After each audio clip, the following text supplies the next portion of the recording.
Oh, hey, and good evening, cats and kittens. Making sure the levels look good. I'm sure my voice sounds a little muted. Let me know if you have trouble hearing me. My boss is out of town this week, so I have my job and her job. So I'm a little burnt out from the day, but I got coffee, I got water, I got cannabis, I got Reynard the Fox. I hope that you have whatever it is you like to have within reason. And we're gonna play some more goddamn Mushroom Musume because I just find it so relaxing. Even on nights when I've come into the stream thinking I was too tired to really play, um, you know, we end up playing for like 2.5 hours. I don't know if that's gonna be the case this evening, but it could be. Stranger things have happened. We will, wait another couple of minutes. For other people, I hope your week is going well. If you're new here, I'm Spriggan. Hi. Um. Oh, I did want to let y'all know that I downloaded a weird ass game. I don't know when I'm gonna play it for you, but it is essentially like horror themed gross Katamari. I don't know how else to explain it. But we're gonna do that at some time pretty soon. I don't remember what it's called. I think it's called The Last One and Then Another. It's something along those lines. That's probably it. Mm. Oh, coffee, coffee, coffee.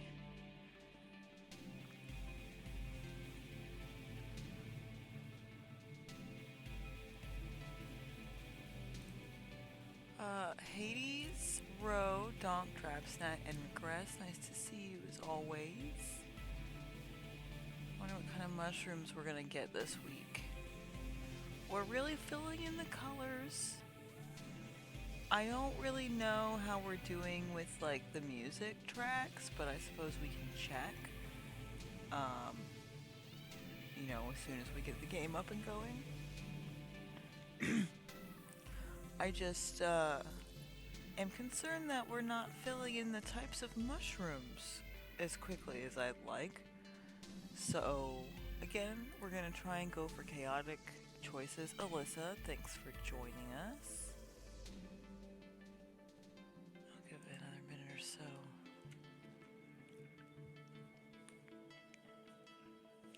Also, I was wondering, how would y'all feel about me doing like RPG Maker streams? Because I have a couple of ideas I've been fiddling around with for a couple of years now, writing wise, and I'm gonna have to take the plunge eventually. So I wonder if that would be interesting, or if y'all would have suggestions. Um, Kind of have two things that I mostly have had knocking around, and a third thing that hasn't super coalesced. And they're all pretty different. I suppose some people could consider two things to be a little similar, but they don't need to be. And I don't know. I don't want to spoil anything, so I'm not going to explain why that would be, probably a dismissive opinion. Okay, I think we have what we're going to have. Let's see, this button, and this button, and this button. That should be everything. Hello? Bonsoir? Wait, okay. Ding, ding. Okay, so as promised, before we start, color-wise, we have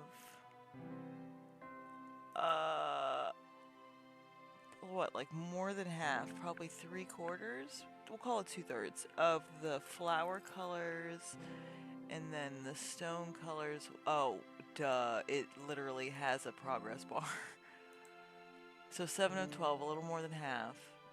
of flower colors, only 2 stone colors, whatever the special color is. Okay, so we're not actually doing as good as I thought we were with the colors, but that's fine because we only got those same like 2 endings for so long. We got Husk, because we lost that fight.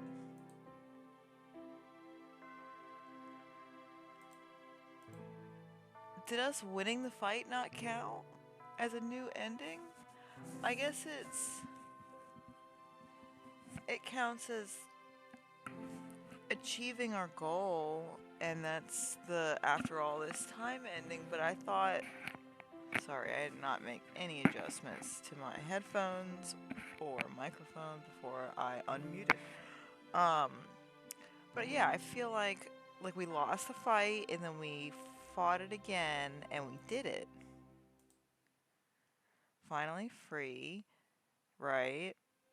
Can't keep it together. Number of fallen daughters. I thought we won. I guess that's what it counts as. And then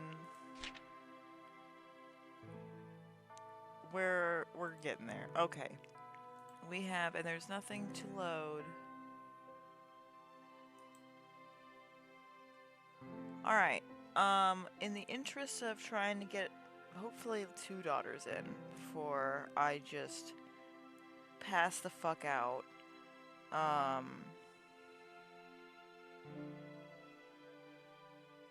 We're probably going to skip the intro thing. Hold on.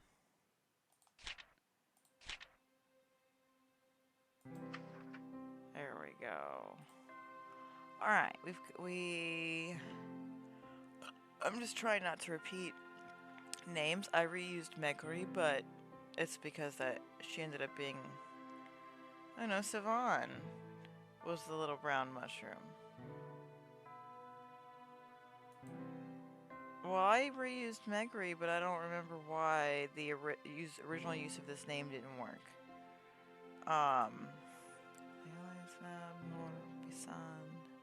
Sivan, Lamia, Abir, Megri. Okay. I don't want to repeat names either. I'm doing my best.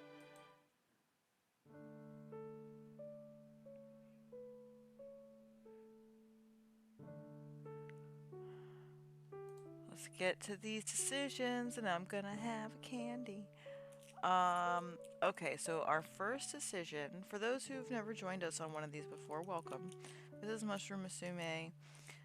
If you would like to hear the text at the beginning that we have skipped, I think all of the first couple episodes on my YouTube channel of the same name as the Twitch channel has me reading it out, and then every so often I do it for the first one. I'm not going to do it tonight. Once again, because I'm pretty tired. And I want to get a couple of daughters in. I do love Reese's. Yeah, we're going for speed and chaos. Because we really want to try and get the different endings and traits and kinds of mushrooms that we haven't been getting. So, just to summarize for the newbies, you're a recluse, you live in the woods. It explicitly says that you don't have any romantic attachment nor desire for one, but you would like a daughter.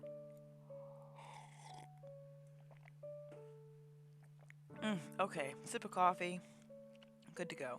So you would like a daughter, so you go visit the Witch of the Woods, and she gives you a list of decisions, tasks that you have to do, and based on your decisions, it generates a mushroom girl for you to parent. And then you play as the mushroom girl when she becomes a young woman living on her own. So our first decision is her dirt. We get this one pretty often. Let's see our options. A particularly lumpy patch in the witch's front yard. So this is slightly different than the witch's front yard prompt we usually get, where it just says soil from the witch's front yard. This is a particularly lumpy patch that's new, which makes it interesting to me. A barren spot of forest long since struck by some invisible ailment. We're getting so many new. Jesus Christ. Okay. A quiet graveyard. We've already gotten that. If y'all have any thoughts, go ahead and type 1 for the particularly lumpy patch in the witch's front yard, and 2 for the barren spot of forest long since struck by some invisible ailment. They're both extremely tempting to me right now.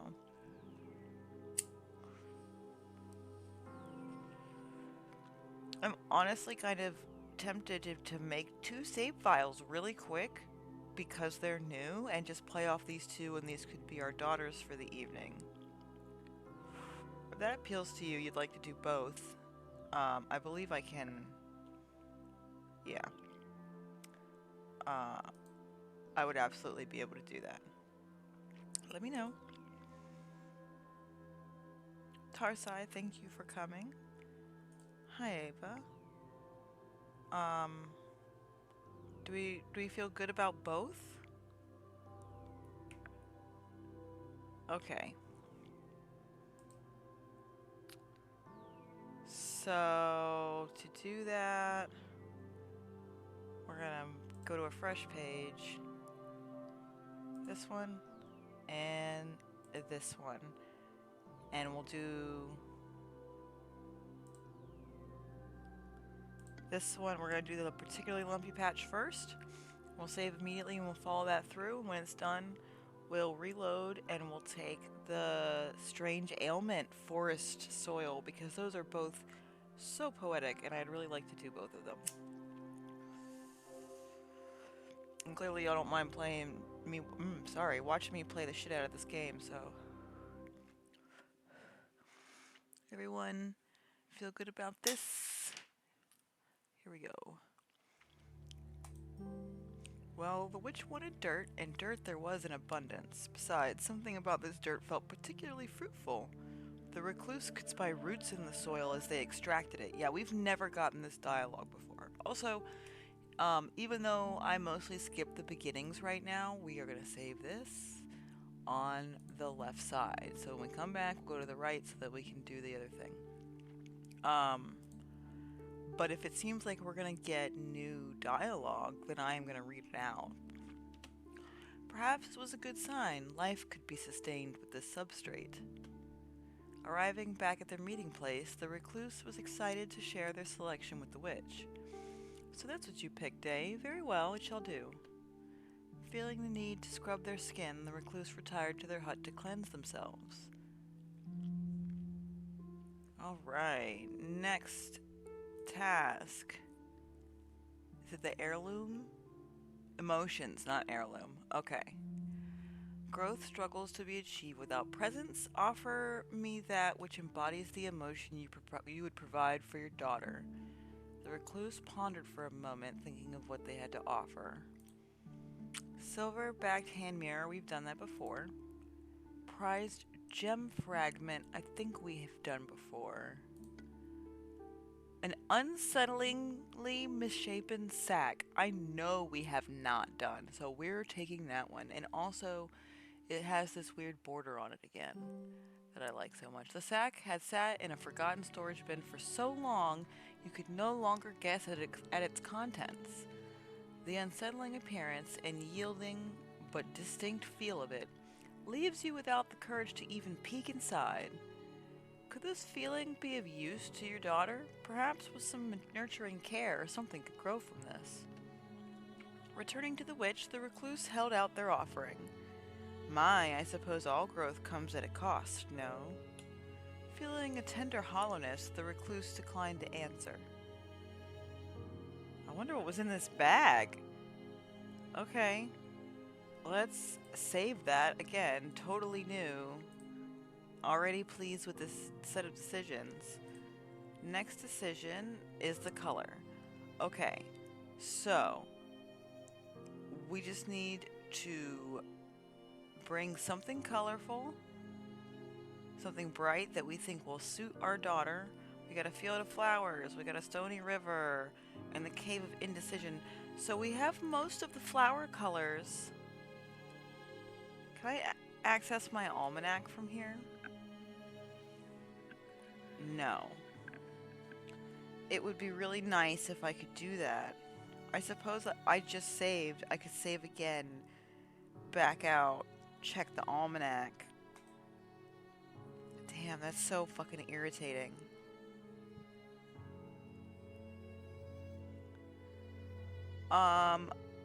We need more stone colors than we do flower colors.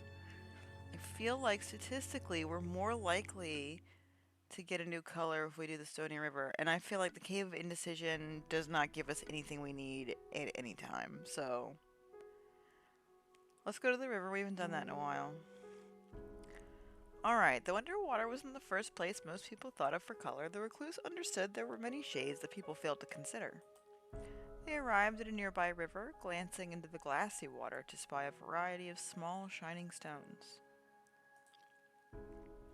Turquoise, we've already gotten. Marble. I don't think we've got that. God damn, we can't check. Jasper is brown. I believe we've gotten brown. Garnet. Slate. Damn. Okay, we are going to absolutely do a quick little save. Run to the main menu. Yes. Check the almanac. We're looking at stone colors specifically. We have brown and turquoise, and that's it. So anything but brown and turquoise. Garnet, turquoise, slate, marble. Is it different? It is. Man, is that going to change the other choices? That's... So we've gotten this one. It's a kidney stone. The witch is real pissed off when you give it to her. Let's do marble. I wonder what a HUD in white could look like. Retrieving a small rounded stone, the recluse realized it to be a chunk of marble. Unblemished, it seemed perfect for their daughter. On that surface, anything could happen. Okay. The recluse returned to the witch's hut, colored item in hand. She silently took the object, nodding her head to the recluse in recognition. The recluse stood there for a moment unsure, before finally the witch realized what they expected. Oh, right. Okay, so we have to decide how to pay her. We've paid her with wealth and life pretty recently. This always ends up being go hunt one of the daughters. Let's just defer the payment and put it on a financial standing. They told her they could not pay her today, but would soon. Very well, another day then. The payment settled, the witch simply smiled and handed the recluse a small pot. Humans are tricky, but mushrooms are much more resilient. Consider this an upgrade. Don't worry, eventually she will develop a mind. Simply give her time, as much as she needs. Soon your wish will be in full bloom. I suppose with all that settled, though, there is one last thing for you to consider. A young girl needs a proper name. Okay. What do I feel like?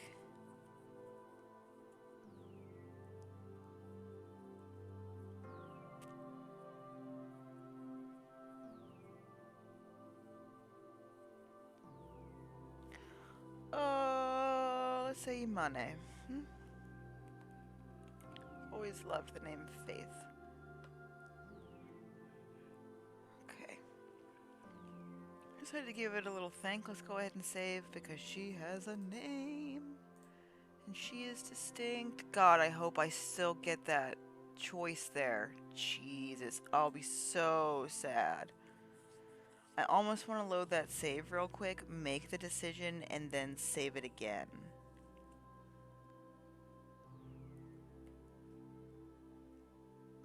That's the one I just saved? Okay. Just to make sure. Favorite foraging nook. That's new. Oh my god, it keeps spawning new decisions. Picturesque. I've done that one. Okay. Let's take this and then save immediately in a different spot, because then we can come back and see if the foraging nook thing is still there. And then this is the next. Oh man, we're okay. Cascading decisions. We're gonna figure out how to be good at this game. Okay. Let's we're separated from the witch. We're gonna start cultivating our daughter. Care for the pot and the dirt and everything that lay within. We're gonna get a set of prompts. Events that are gonna happen while our daughter is sprouting from a spore. We gotta make some decisions. Some of them are intense decisions, and some of them are decisions that require a little thoughtfulness. And there's clues in the script, and I know I skipped a lot at the beginning, but that's fine.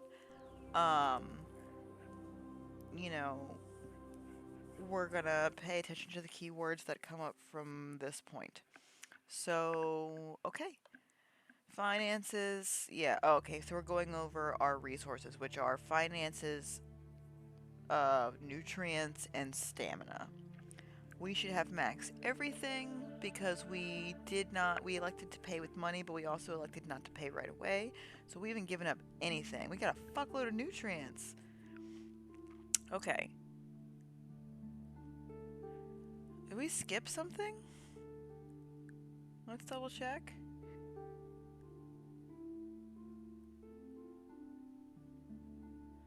Longest growing season of the recluse's life. Okay, we didn't skip anything, but let's see what we got so far.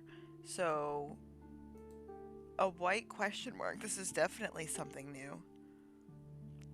Acceptable environment. Our affections at 3 hearts, which is kind of just the minimum that it really starts. And we're just indebted to the witch, and we're in a pot. That's all we got so far. But this is definitely new territory, so you realize that buried in your new goal, you've forgotten to feed yourself or procure any human food, really. It seems like the most nutritious option. Okay, so our first decision is, are we taking care of ourselves so that we can parent our mushroom child as good as we possibly can? And also, are we setting a good example? So, to the woods for foraging, which is free but will give up stamina. Sneak morsels away from your charge will give up nutrients, and it will probably make our daughter not feel loved. What was this plant for again? We're not gonna eat our kid.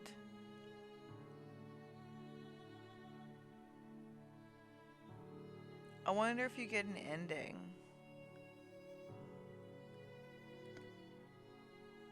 Or then we can, so yeah, give up a little bit of one of the 3 stats. I would generally pick stamina.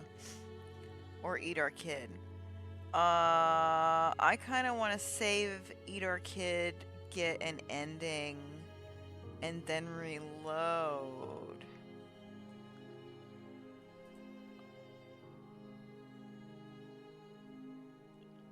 It really bums me out that I'm like save scumming so much, but also I just ended up with the same shit over and over again so much. So let's check for an ending right here.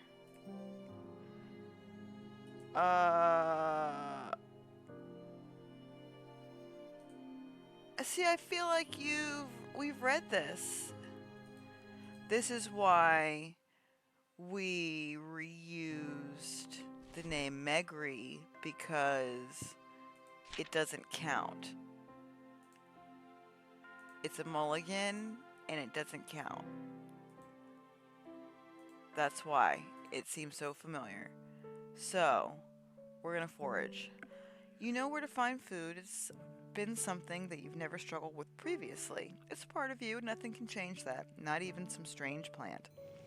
Making your way to your favorite nook, you quickly find what you were after. Of course, the generous bounty of treats for your daughter is a nice bonus. The decision being made, life continued. While tapping some trees one day, you overhear a noise. It sounds like the clinking of coins and dice. Son of a bitch. Okay. We're gonna... I don't understand why we keep getting the goddamn dice, Faye. Like, every time. Pusha, thank you for joining us. Alright, I save. Let's go play this fucking dice game until... I lost a finger to this guy one time. Before long, you manage to track down the source, a wingless fairy sitting in the eye of a tree. A human? Oh no, now I'll be forced to gamble, the Fae cried out unconvincingly. I'm the dice Fae, you see. I have no choice but to gamble with every human that passes by. You even get to pick the stakes. The rules are simple. If I roll a 5 or less, I win, but if I roll a 6 or higher, well, that means you win. Compelling, right? I know that sounds like shitty odds, but it's not a 6-sided die, it's a 10-sided die, so it is 50-50. Gambling with a fairy? What the hell? Why not? What do you want to offer? A coin.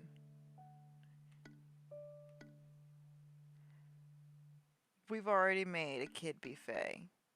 A coin. What are you, a chicken? The fairy chides you, but you are immune to these taunts. Dealing with a Fae is dangerous after all. You're no fool. Without delay, the Fae cast his die. Rattle, rattle, rattle. Eat my shit and hair, little man. An 8. With some passing amount of amusement, you realize that somehow, against all odds, you have won. Let's... I wonder if it lets us double or nothing.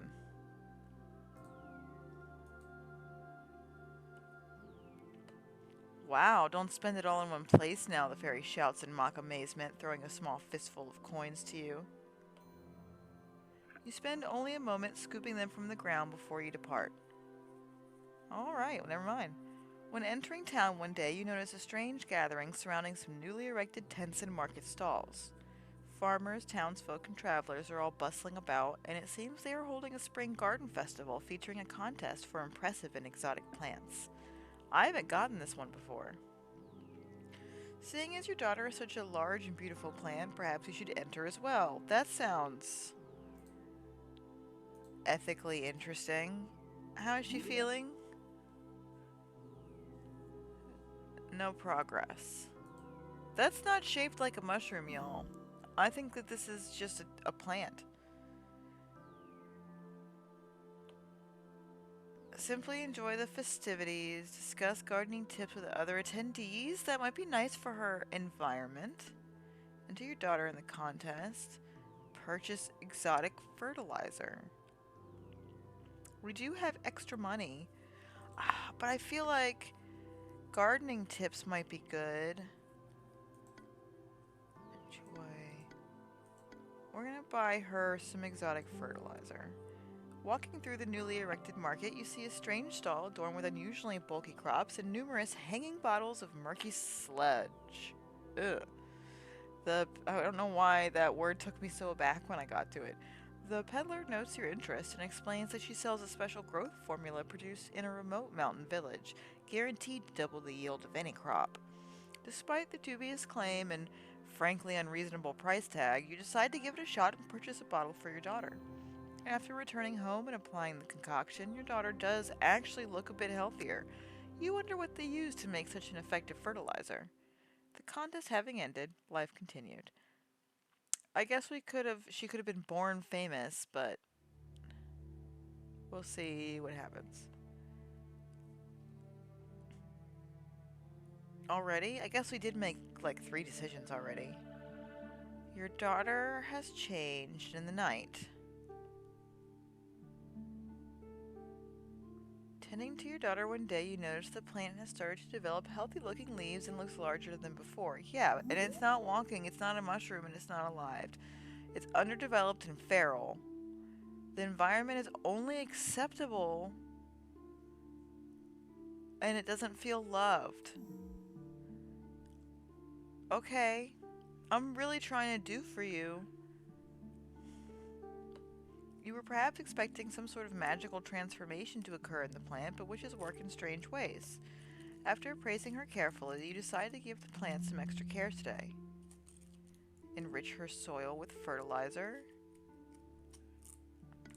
Spend time improving her environment. Water her thoroughly while she needs it most.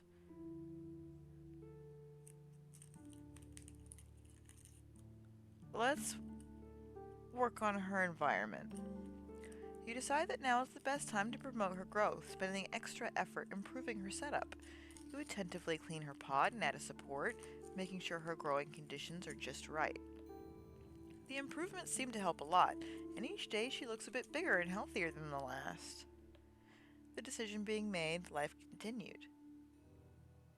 Harsh weather has taken its toll on your garden, and your entire harvest has been lost. Weeks' worth of food and labor has been rotted and destroyed. Without immediate action, you and your daughter will be in trouble later down the line. Accept the loss? You know, well, we actually have more nutrients than stamina. And it'll give us an opportunity to buy more food if we run out. It's unfortunate to let go, and yet you bitterly accept it. You're a bit of an expert in that area. Oh, that sounds sad. Maybe that's why you're not romantically attached. Next year, you'll be better prepared. For now, you'll rest and simply go without. I mean, we've got plenty of food. The decision being made, life continued. A flock of hungry birds. Oh, we got the bird one again.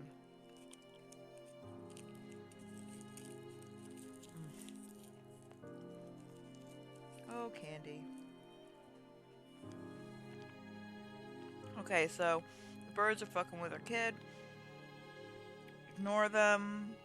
Hunt them. Purchase poison.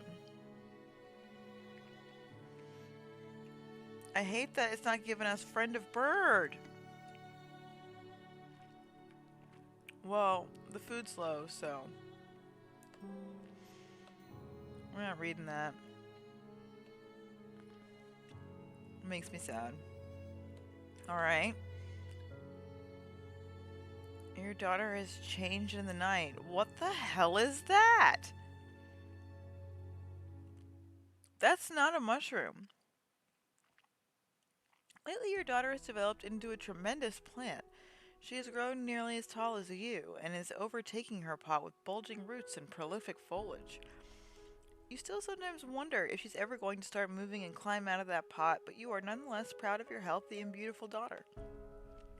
It seems strange that you haven't seen the witch since you received your daughter, but you suppose she must have her own affairs to attend to. At any rate, she has grown so much that you decide to take some extra care today to ensure her continued wellness. Encourage her with praise. Buy her a new, bigger pot, which I'm sure she needs, and we do have some money. Move her into a shaded area. That's interesting. Environment is still just acceptable, and we've only gotten one heart.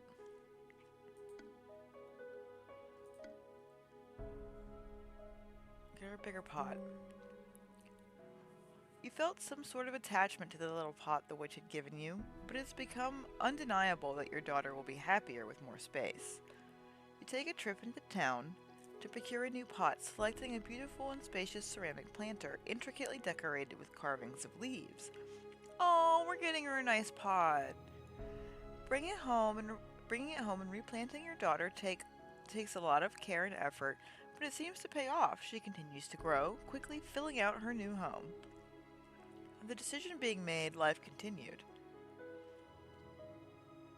One evening, you discover many footprints. It's the Kappas. Are they gonna steal my plant daughter?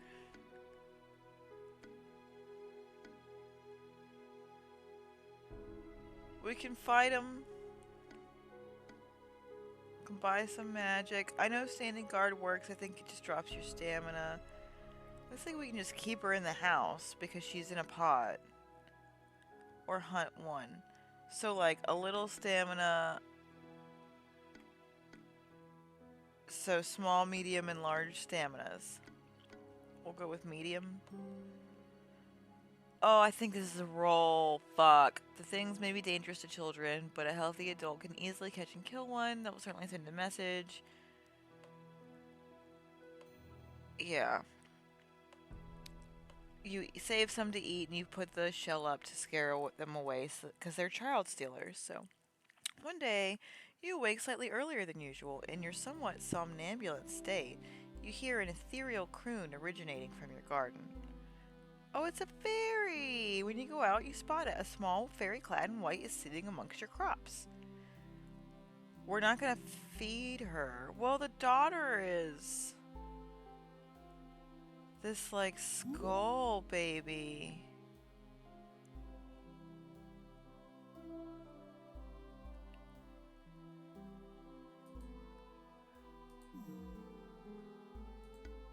Catch the fairy to sell.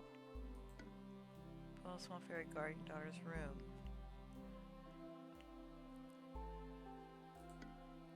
Offer a coin. We could do the fairy garden again because we got a decent amount of supplies. Even though feeding the fairy, we haven't done something like that before. See what kind of outcome that gives us. You know well what to do with strange winged beasts. You fetch your bow, making quick work of the thing. You figure it can be used the same way as a bird prepared over fire. Oh my god. Y'all, this was the right decision. You hope that it will infuse your daughter with something special. She has already Fey touched. Perhaps this will fuel something in her.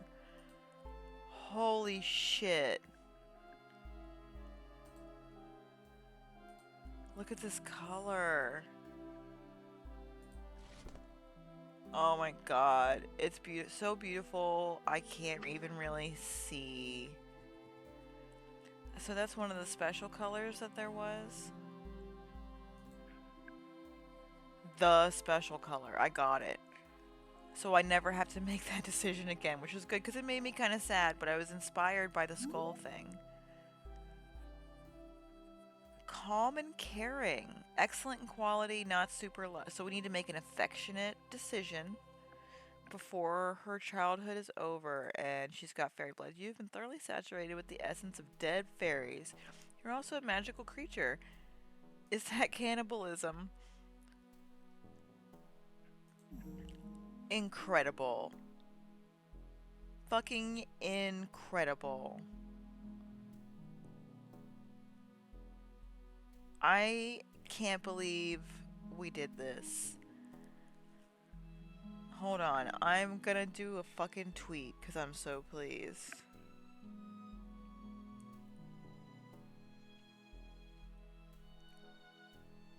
One of the devs I occasionally have a talk with.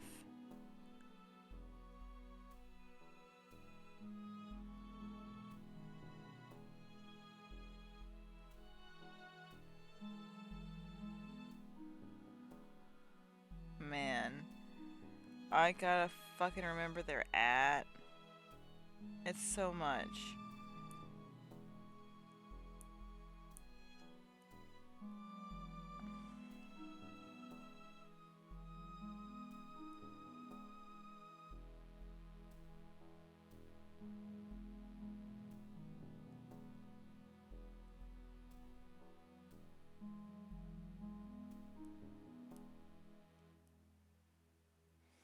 I really spelled that so wrong. Yeah. I'll figure it out because this is so good. And I don't want to just sit here in silence because I'm blown away by having unlocked the LSD theme. The decision being made, life continued. Was this supposed to happen? It has been several long seasons since you first made your deal with the mysterious Witch of the Woods, and you must admit you are beginning to have your doubts. So much so, in fact, that you have finally decided to do something about it. With your daughter's pot in hand, you quickly make your way to her hut. Though you are hesitant to risk upsetting a powerful magic user, you must prioritize your daughter's needs. You knock firmly on the witch's door. Before long it opens and you spy the witch. She looks back at you, then down to the pot. The longer she looks, the more confused her gaze grows. What brings you here? As calmly as you can manage, you try to explain that you are concerned that there is something wrong with your daughter. She looks again to the plant. This is clearly a potato. You recognize that, of course. A stunned silence. So we're an LSD potato. A stunned silence fills the air. You do not know what to say. Oh, you truly believe this plant to be your daughter? How charming. No, something appears to have gone wrong. I do apologize for the inconvenience, but unfortunately, sometimes these things are out of our control. You can't help but take a sharp inhale of breath as the witch says this. No. A deal is a deal, you insist in panic tones. The witch's focus drifts, and you find her staring at your daughter. Well, your potato, you suppose. That potato is quite large, Recluse. It appears that you did not slack on your role as a parent. She sighed. It is embarrassing to admit, but this is not my normal area of magic. However, you've done your best, so I will do mine as well. Close your eyes. You simply do as the witch instructs. A spud is born. Did it change it? When you were growing up, you had always wondered what your parent looked like. It seemed unfair, really. You had so many eyes, and yet you couldn't even see. But now, standing in this room with your 2 feet, you can see clearly. The recluse was the first thing you saw, and if you're being honest, they look exactly as you had pictured. Okay. So where are you now? Then they opened their eyes and saw you. Something in their face softened, and you immediately ran in for a hug.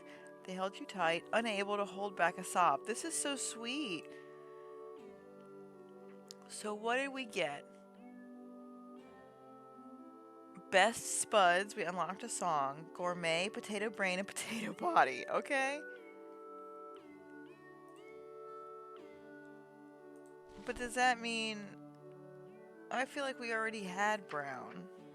I'm gonna change it back to the LSD color, of course. Yeah, because it's a stone color.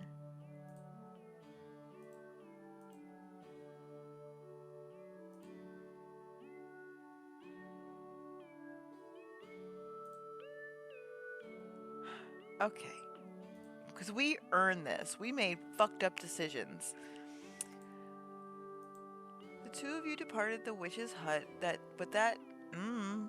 two of you departed the witch's hut that day for the first time as parent and daughter.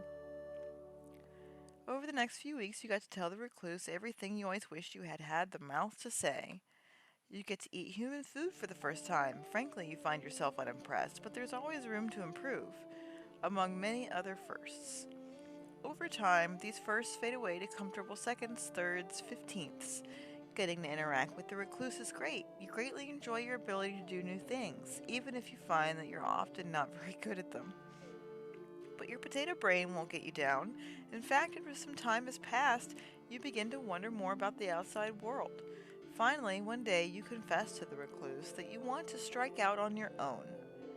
Though they were initially hesitant, they realized that nothing they could say would sway you. They even go so far as to offer you help in building a new home for yourself, somewhere nearby, of course. You take them up on this offer, clearly. Faster than you would have anticipated, the two of you built your home together. They showed you all of the tricks they knew and made sure to impart as much knowledge as they possibly could, which then quickly vanished into the abyss that was your head. Oopsie. Finally the day arrived. You were officially on your own. You were scared a little, but also excited. It felt like a new chapter was just beginning for you. And we've got a loving parent, that's good. But we did not build a relationship with the witch at all. Alright, we have our full HUD. Let's take a look at our daughter here. Oh, she's a... What?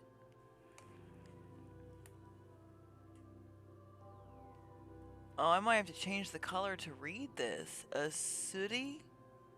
Hootie? Brown potato. This wasn't supposed to happen. We're very robust. And we're pretty mycelious. We're a little potent, but we're not terribly humid or damp.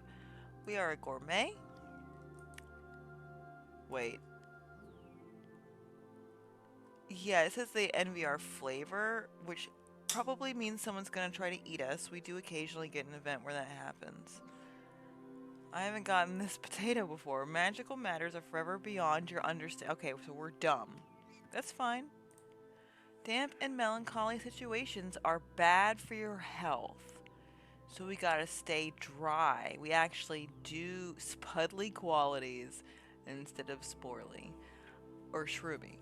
This is so funny. I can't believe we're a potato. She's so cute. Alright, we need to stay dry. And we can't be sad. We're not going to do that too often. We only have one nope. We've got one wealth? And we have some food with us. Okay, that's interesting. We got fairy blood. And we're obscure.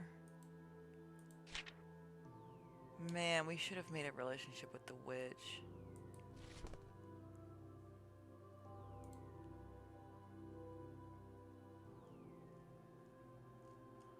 Okay.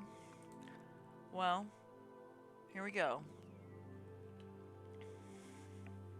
While foraging one day, you discover a dilapidated outhouse in the middle of the forest. We've gotten this one, but I don't remember what's in it. You wonder what it's doing out here. After all, the surrounding area is all land that has clearly been abandoned for some time. We can inspect it, or we could take it, so we can poo, or we can take a look at the poo. Our robustness has gone up already. Seriously, it was 70 and now it's 71.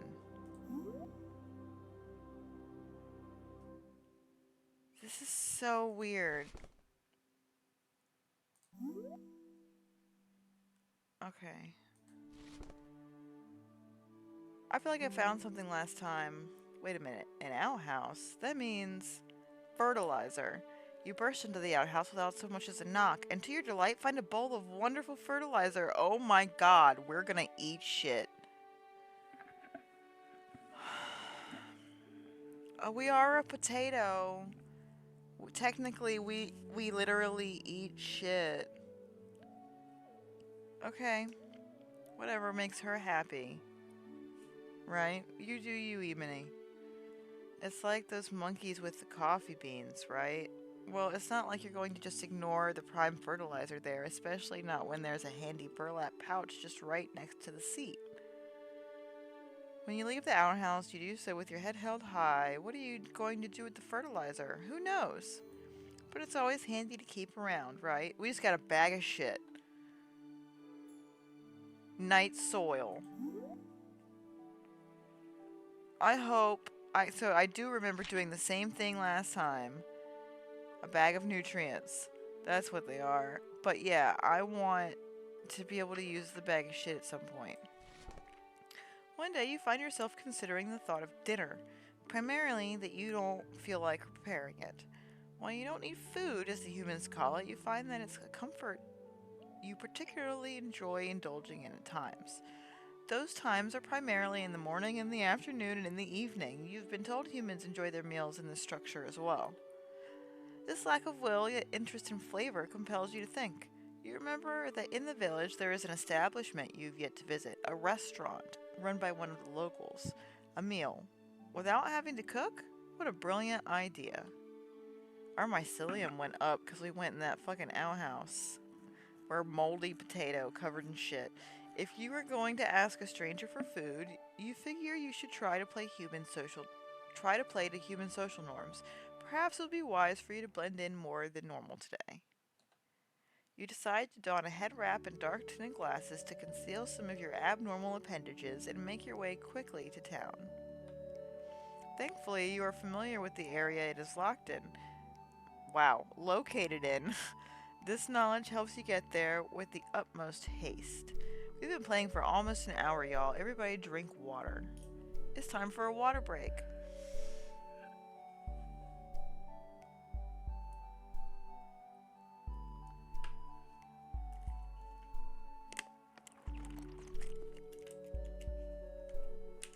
Mmm. Oh, water is good. Alright.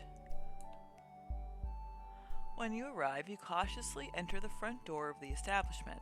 Within, you see a woman nervously pacing. On your entrance, she jumps. Oh, she gasps, then quickly straightens herself up. She gives you a thorough look over as if trying to deduce something about you. Her eyes go from your glasses to your head wrap. Finally, it's as if she has a realization. How discreet! I understand. Please come this way, madam. Discreet? What a strange thing to be complimented on. But she seems polite enough, so you do as she says. She guides you to a quaint table in the corner of the dining room. The tabletop is decorated with a fine silk tablecloth as well as a small selection of lit candles. You go to pull the chair out from the table, but the woman stops you. Ah, allow me. She pulls the chair out and pushes you back in. Is this what a restaurant is? A servant and a meal? She begins to tell you about the current offerings of the establishment, detailing the many virtues of the chef's hardtack and pork stew. It looks like a fancy restaurant and it's being described like a fancy restaurant, but I think I'm pretty sure what hardtack is. And don't worry about the price, ma'am. For you, it is on the house. Everything does sound good. For free? And yet, so many options. The stew, chanterelle and fiddlehead fern risotto. That's what I got the last time I had this.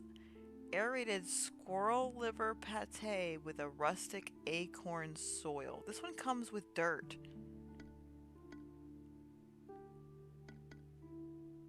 Let's do the one that comes with dirt. Air, soil, that sounds like nutrients to you. While you originally came here seeking a good old-fashioned human meal, the concept of fine dirt prepared by a chef was compelling. You tell the waitress that you will have the air and dirt. After a passing moment of confusion, she simply lets out an emphatic and departs to take your order to the kitchen. With the waitress gone, a certain silence fills the room. You are there, alone, at the table. Admittedly, this is a situation you aren't used to. Do humans spend much of their time in such a manner? Sitting in a room in someone else's residence, unsure of what they are allowed to do? In any case, the time somehow passes quickly. You can just barely make out the faint sound of cookery in the background, pots and clanging and wet squelches. The excitement does have an effect on your appetite, and when you finally spot the server coming with a tray in her hand, you can almost hear your non-existent stomach gurgling. Here you are, ma'am. She sets the tray down, the aroma slowly reaching you. She reaches out, placing an incredibly small white dish in front of you. Despite an evocative name, the smell is actually not as strong as you had expected. Honestly, you can barely identify the items on the plate. An airy blob of brown with a sprinkling of brown. Regardless, you take the dish and turn it upward, letting the contents fall into your mouth. Delicious. What went up? My potency? After a sufficient enough time to finish your meal, the server reappears, accompanied by a rotund man wearing a chef's smock. The server quietly takes your empty dish as the chef approaches. I wanted to come out and personally thank you for coming by tonight, he speaks. I know you could be at any other establishment in the village right now, but I'm honored that you chose mine. You suppose what he's saying is true, though a little odd to say. Nevertheless, you appreciate his kind words? I apologize if this is too direct, but could I ask, do we pass muster? Did you enjoy your meal? You contemplate his question and think about the meal you just ingested. It was truly different from anything you've ever had before. It was incroyable. Could be better. Incroyable. With honesty, you're able to tell the man that it was one of the best meals you've ever eaten. He squeals with joy and quickly covering his mouth. Oh, thank you. This will be so good for business. What do we get? humanity. Please come again anytime. He forcibly shakes your hand and leaves in a giddy rush. Finally, with the whole ordeal done, you stand to leave. You were told the meal was free and everyone seems to be gone, so you suppose that's your cue. As you walk out the entryway, your shoulder accidentally collides with something. You look over, seeing a strange, hunched woman. She's wearing a pair of dark glasses and a wrap around her head. In her hands, a scrap of parchment paper with writings on it, as if she is some manner of writer. You express a rushed apology and leave the restaurant at once. For some reason, you suspect that perhaps you were able to reap the rewards of a mistaken identity today, and you sure have fun doing it. While walking down a heavily wooded path, you notice a disheveled woman slumped mournfully against the base of a tree. Ooh! Man, this run is so good. Okay, it's the lady who's been poisoned. Now we're a potato. Maybe, I feel like last time we were a healing mushroom and it still didn't cure her. But potatoes absorb, you can put a potato in pasta sauce and it'll absorb the acid from the tomatoes for someone who's got, a touchy stomach.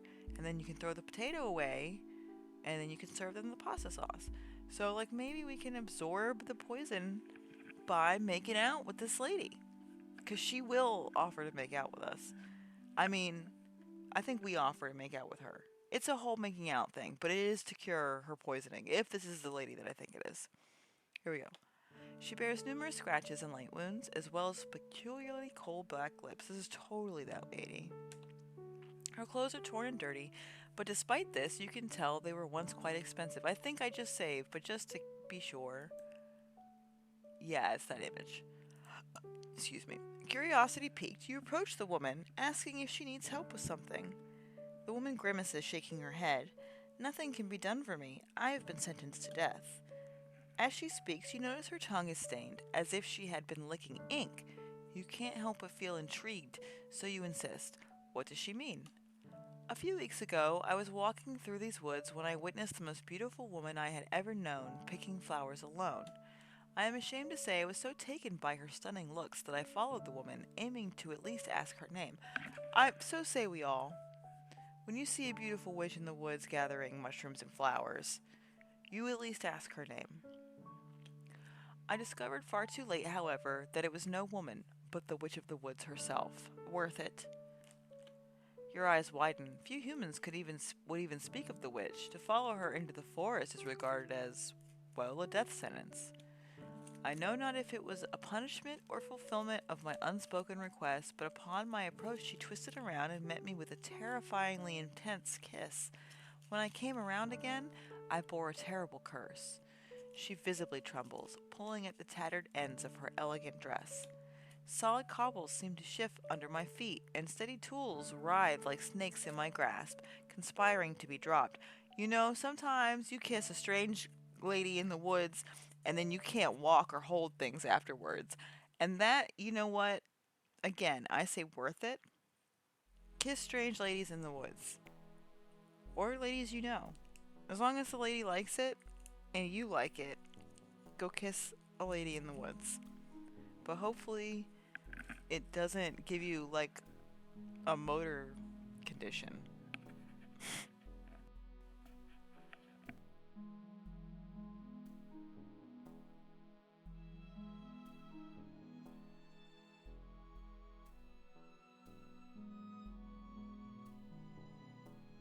Oh my gosh, I had to cough. It was the most horrible noise. Alright.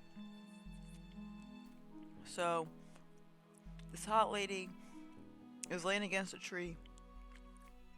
No, I thought it was gone. Because she kissed the witch. Well, because she followed the witch and the witch didn't like that. It's okay to kiss ladies in the woods, but you shouldn't follow ladies in the woods.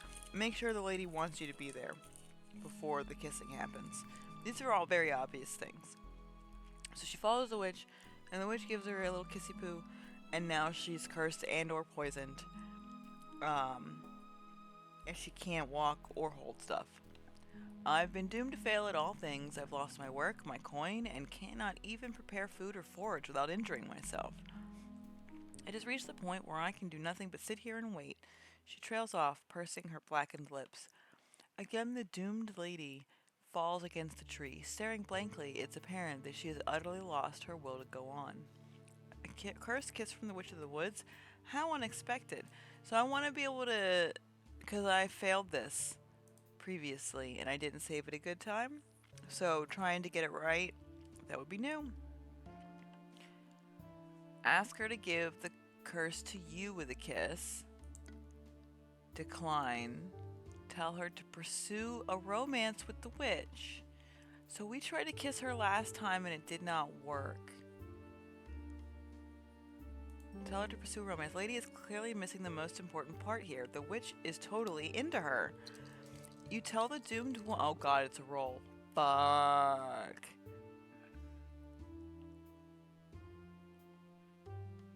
Load. Let's try that again. We can do that. Come on. Come on. Boom. You tell her that the curse is a mark of affection, a black rose bequeathed to her beloved. The ways in which witches court is beyond our understanding and might even seem painful at times. She considers for a moment, her face reddening. You really think she loves me that much? You nod enthusiastically. Who's more qualified to make guesses at the witch's intentions than you? On the one playthrough that we did not form a connection with her. Coffee. With renewed resolve, the woman gathers the last of her things and departs into the woods. I hope we didn't just murder this lady. As she disappears between the trees, clutching a bright red rose in her hand, she resembles a sacrifice being made to the woods. You do hope the witch treats her kindly after all.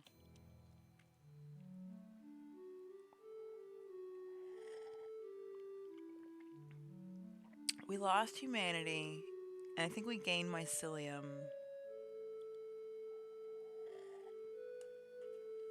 We might have gained potency as well. How's it looking in here? We haven't really... We're making lots of decisions, but they're not decisions that are really affecting... I mean, we've affected that lady's life. But at least if she finds the witch can either heal her or put her out of her misery so she doesn't have to... Hopefully she heals her. You feel a crisp breeze. The heat is relenting. Trees are changing in color. Fall has arrived. One evening, you witness a strange occurrence as you approach your home. A pair of humans are huddled... Okay, these are the field researchers.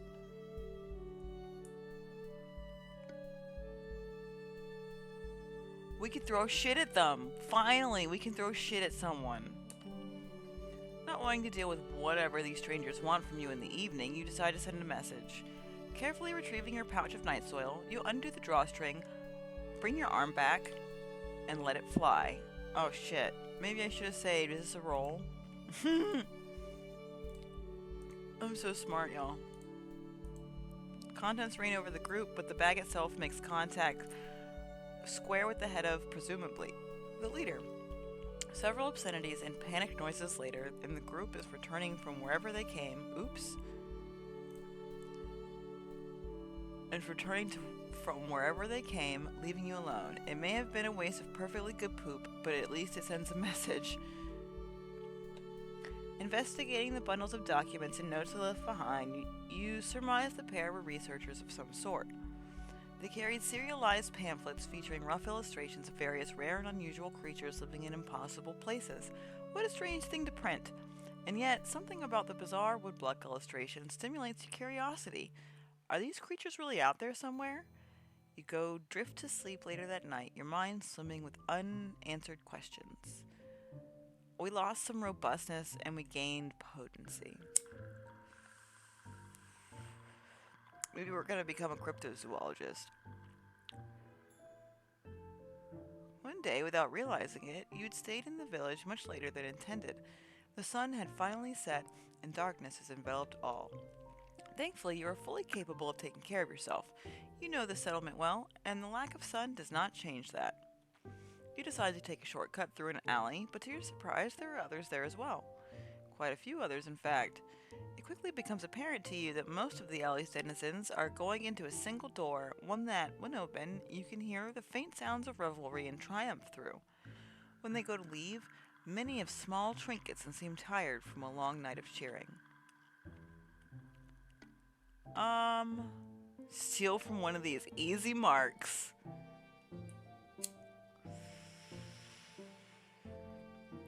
We need to avoid damp and melancholy.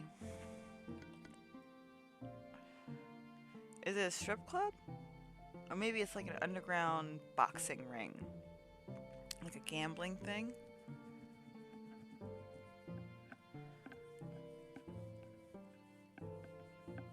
Fuck it. Oh, it's wrestling. After a while of spying, you get the impression that people are free to enter.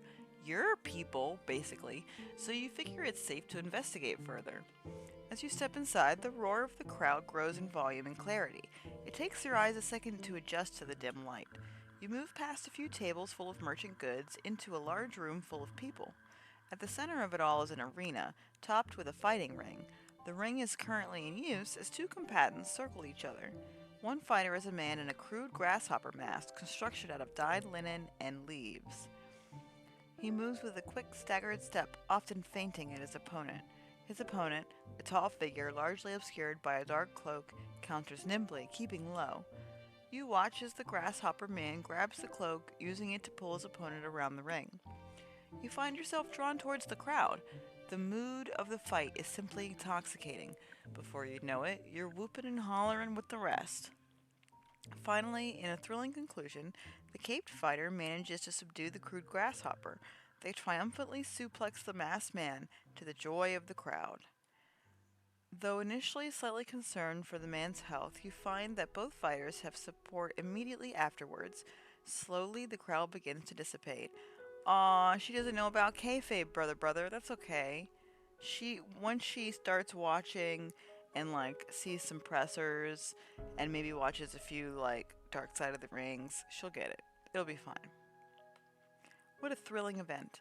As you go to leave, a chubby woman wearing an elaborately decorated pair of glasses stops you. I've never seen anyone quite like you before, love. If you ever want to fight, come back here any time. I think that we could help you be something spectacular.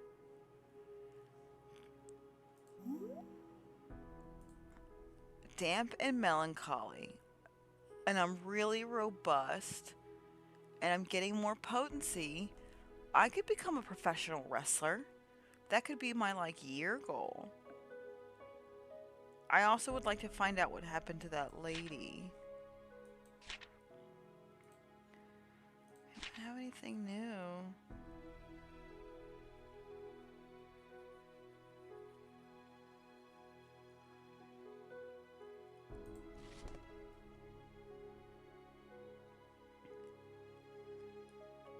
You accept a scrap of paper the woman hands you. On it lists her name and where to find her. What do we get? We got potency and mycelium for that. After giving her a quick farewell, you dash back home with much to consider. It's nice out today. You've decided to have a picnic. After wandering around for some time, you come across a quaint house with a bell. Just as you begin to wonder what purpose it serves, the bell rings and several children run out and begin to play. A small group of them take notice of and subsequently surround you. With their curiosity thoroughly piqued, you have a few ways to proceed. I'll say. Alright, what are my options? Invite them to join you. We can Pied Piper these kids. Curtsy and introduce yourself politely.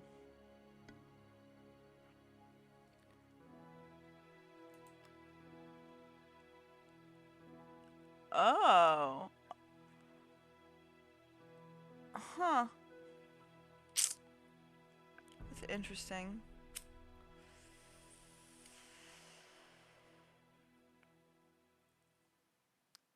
What do we think? I'm interested because this is an option that I guess maybe because I'm a potato, I haven't seen it. Holy crap. Alright, Aaliyah, Sophia, Miyu, Big Nerd 420. Dang Freeze, Mark Zink. That's everybody. Thanks for joining me. And Zaljarujna. Oh my gosh. I just. Thank you for coming. I just could not operate Twitter because I was so excited. This fairy blood color. Holy shit. This is incredible. And I was blown away when I unlocked it. What a great. You are revealed. Yeah, I just went and checked the chat. I've been so engrossed. Um the fairy blood color is so cool. I love the like murder LSD color scheme. We never really use the food, so let's use both of them. Excuse me. And let's see what it does. Oh, it's a fucking roll. At least I just saved. That's a pass? I guess because we use the food. You've always been good at cooking, and now is your time to show off a little. Okay, so we're just making some friends. You set your bulging picnic basket on the ground and open it to display its contents. Several sandwiches, cookies, and various other snacks are laid out one after another. You even have a thermos for some hot tea. The children are delighted with the spread before them and decide to spend their lunch with you. Sometime later, you hear a yell that signals the end of their lunchtime. They begrudgingly stand, with each giving you a big hug. Yeah, this fairy blood color, if ever it's too much or you want to switch it, you can utilize all collected. I did notice that, so I actually changed it back to this because I got the potato girl and it turned it to brown, but I'm so pleased that I unlocked this color scheme that I changed it back to this. I probably couldn't play on this theme all the time, but for right now. Plus, I love the way the gradient, the blending and shadows and stuff reacts to it. So I don't know if you've done much with the password screen, but I'm partial to what you unlock when you type Halcyon. I opened it one time and didn't really know what to put in there. Where would I get the word Halcyon from? Like, I'll try it at the end of the stream, but I'm interested where I would have found that information on my own. I'm not upset that you told me. I just sort of would like to know how I should be looking at things.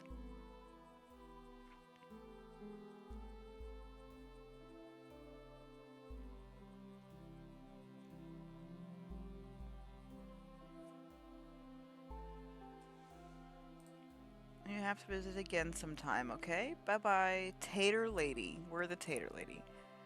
A lot of the other Mortally Moonstruck games titles are used as passwords for palettes.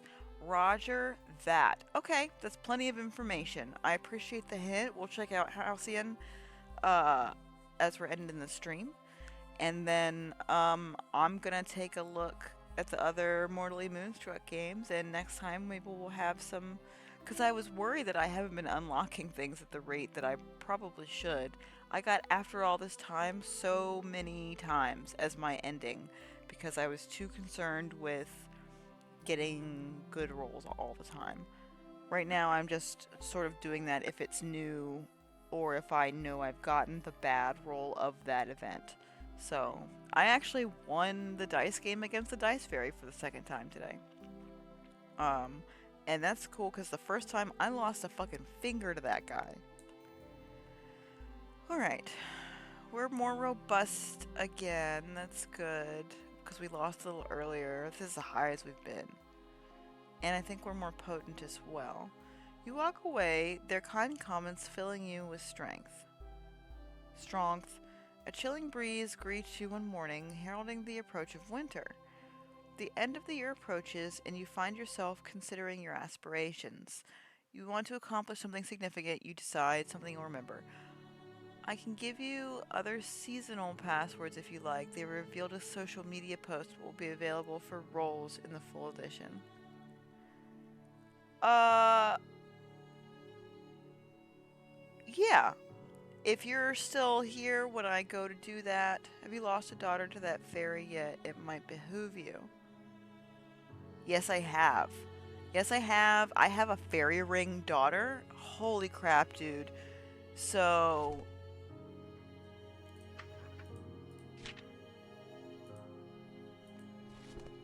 what the fuck happened?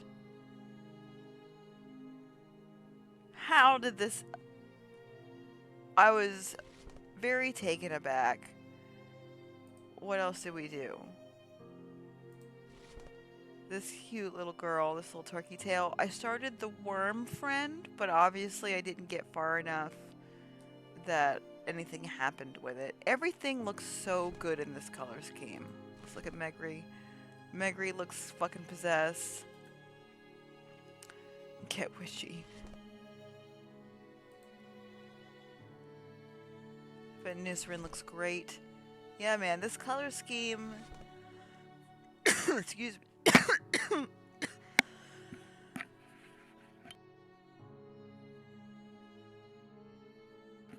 Ooh, sorry, y'all. This cough is just getting me. Sit up. Sit up. That looks fucking incredible. So, yeah.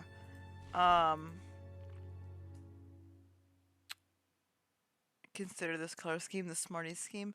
You know what's really funny is I think of Smarties looking like this, but I went to university in Canada, and up there they think that, or they, not that they think that, they call, what they call Smarties are American M&Ms, basically. And what we call Smarties, they call Sweethearts, and then they, like, don't have Sweethearts. Or they also have Sweethearts. It's very confusing. I'm not sure why it's like that. Alright. You want to accomplish... Okay, so we're hoping we're gonna get an option. Please give me the option. I want to become a professional wrestler. It seems like it's a possibility, and that's what I'd like to do. Take on a dangerous quest.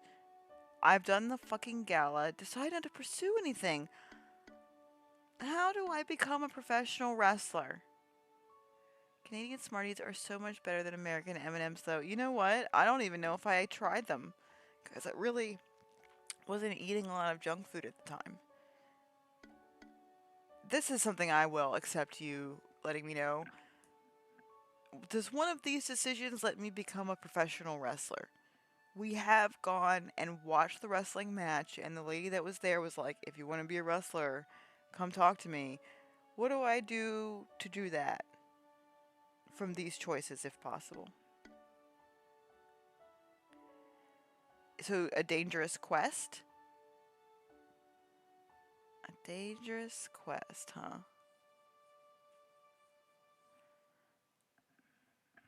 Did I already... Oh, my brain doesn't work. Let's see. Please don't be fighting the other daughter again, because we've won and lost. If you choose an aspiration, you should have an option to go back to this menu. Okay. In your travels, you've been told of some particularly challenging quests, possible tests of your merit, of the potential... Oh, okay, there we go. Slay a terrible beast in an underground tournament. Underground tournament, that's it. Thank you very much. Once you had accidentally discovered an underground fighting competition. I mean, it's professional wrestling, but okay. A woman there had invited you to participate. I'm so excited right now. And you would be lying if you said the thought of it didn't excite you. Yes, I would be. We're about to join the Potato Joshi. You would inquire with her, then spend the rest of the season preparing to become a champion. On one particularly desolate evening, you decide to take a walk around the outskirts of town. You find yourself overcome with an unaccountably uneasy feeling as you pass by an abandoned neighborhood. Let's get ready to rumble. I think this is that fucking statue robot, y'all. I don't like this. I finally got a new thing. I made different decisions. If the statue robot comes and murders me right now, I'm gonna be pretty upset. As you enter a dilapidated gatehouse, why are we still? Just turn around. Protruding bits of ruin and decaying wood conspire in your periphery, forming unnerving figures. Something skulks among them. Oh man! Finally, you spot the thing. Your body tenses with alarm. Oh, son of a bitch! Fuck me. Your body tenses with alarm as you distinguish a smooth and gray-brown object in a half-formed approximation of human shape. A statue of a woman, propelled by unknown means, shambles forward and locks its gaze on you. Why, man?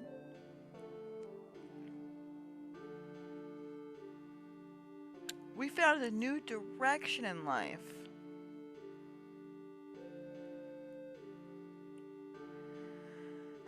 A set of glowing purple features overlays the stony mask of its face, hovering lines forming a mouth and eyes. You don't know why, but looking at the creature fills you with dismay and revulsion. Her glowing image of a mouth cycles through different shapes as an unpleasant whirring emanates from her head. She emits a strange, buzzing voice. Is this one-eyed daughter of the witch? You nod stiffly, bewildered. This one is a preferred subject. I will commence a necessary experiment to determine if this form is fit for consummation. Consummation, she says. This thing means you great harm. You feel it to your core. Yeah! Turn tail. Attack. Tell her we're not. We already said we were. We're potent and robust. We're potent and robust. And we can't undo that this is where we are. So let's just try and... It's killed us one time and we've run away successfully once. And y'all know what that means. We're trying to get new outcomes.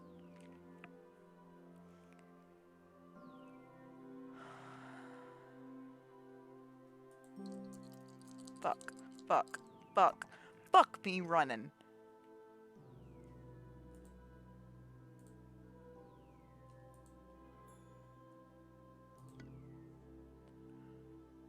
Come on. Yeah? I'll take it. You take a step back, readying a defensive stance and drawing your trusty knife as she reacts to your hostility without hesitation. As the unarmed monstrosity trades blows with you, it is immediately apparent she has the upper hand. Your short blade bounces futilely against her stone form. However, you spot an opening, a hidden joint where her neck meets her head, widening just enough to slip your blade into, like a slit in armor. Her ethereal face contorts painfully as you plunge the knife up and into her head, withdrawing it before kicking the momentarily stunned monster. She crumples into the ruined wall, her weight bringing down a section of ceiling above her. We gotta use this in a promo when we become a professional wrestler. I'm glad the statue robot didn't murder us, but this could be fodder for our gimmick. I'm taking this wrestling very seriously, and I want to be able to design my ring gear. I want to pick my fucking entrance music. Do I get to name my finisher? I mean, it's okay if it's like a you gotta work your way up kid kind of thing, but I would like to be involved. I'm taking this very seriously. You hear a strained whirring as the ripple settles. Fearful of the creature's overwhelming strength, you don't stick around to find out what she'll do next. You head home feeling uneasy after the harrowing encounter. Wow. As you go to the local bakery, you feel a set of eyes staring at. It's just a damn chef. Run back. We're not running home because he will follow us.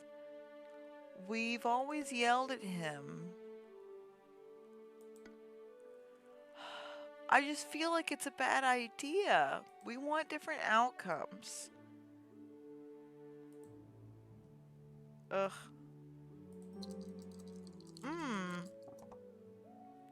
Fuck me in a ditch.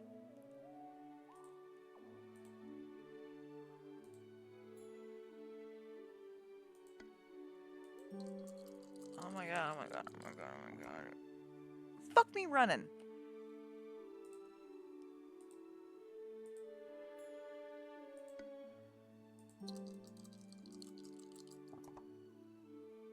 Eat my shit in hair, chef guy. Fearing for your life, you run faster than you ever have before. You can't rest until you're in your home with the door locked behind you. I just always pick the same thing, so if I'm gonna do this, I guess I could have failed and seen if he follows me home, but... What did I get? My robustness went up so much. Wow. Oh yeah, I have no luck. Except bad luck. So I just sort of have made the promise to myself that I'm not save scumming to get the best outcome all the time, save scumming to get new results. I am a completionist, so. The nearby town is having a big contest tomorrow. The local cooks are all getting together to show off their best dishes. It's open for anyone to compete or just watch. So we could cook? We could cook! We're a gourmet!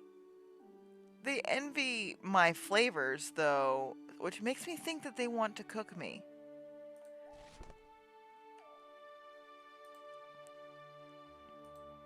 Hey, we're twinsies. I legit can't test this game because I only get less than 5s. One of my first runs, every roll was bad. That's how I lost a finger to that fairy that time. I would like to... Son of a bitch. I mean, I passed, but I really intended to click on different things. Whatever, it worked. You throw together a nice potato dish, garnish it the best you can, and head to the contest. The competition is tough, and each judge seems to have a different favorite already by the time they get to yours. Somehow, though, the pure flavor surpasses the experienced technique of the other chefs, and you end up winning. We're sort of reputable now.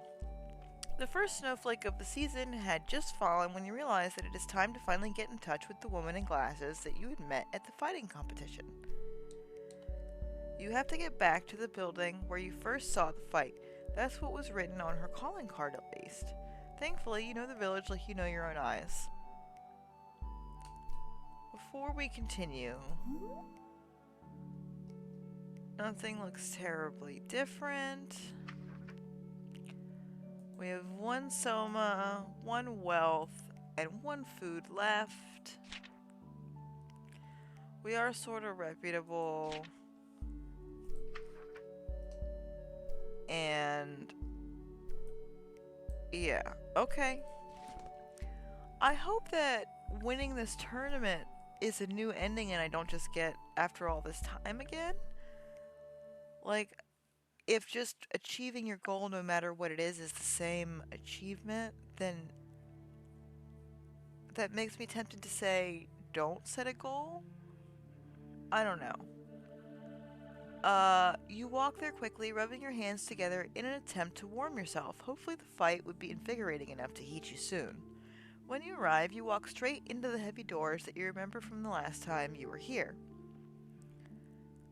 As you enter, you can hear the sounds of sparring bodies. It doesn't take a very far walk for you to find what appears to be the training area. You find yourself in a room with half a dozen fighters of various physiques and skill levels. Many seem to be paired up in duos, locked in combat with each other. Around the outskirts of the room, you see the same woman that had invited you to compete. She is sitting on a stool, making notes on a scrap of parchment. You figure it is best to check in, so you approach her. She perks up at the sound of you, standing from her seat and tucking the paper away. "Oh, I'm so glad to see you," she claps your shoulder in greeting. Ooh, my throat. A wide grin on her face, she introduces herself as the director, showing you around the room. There are many things to learn thrown at you all at once, terms like ring and persona. You are also introduced to many people, some that could pass as a normal human and others that are fey-touched like you. Finally, she brings you to a skeleton resting against the wall. This will be your first opponent. Mari, why don't you help our newest fighter learn the ropes? Like it's a Kazuhiko fight? Save before doing the wrestling ambition. You can get a new ending if you do it right. Thank you.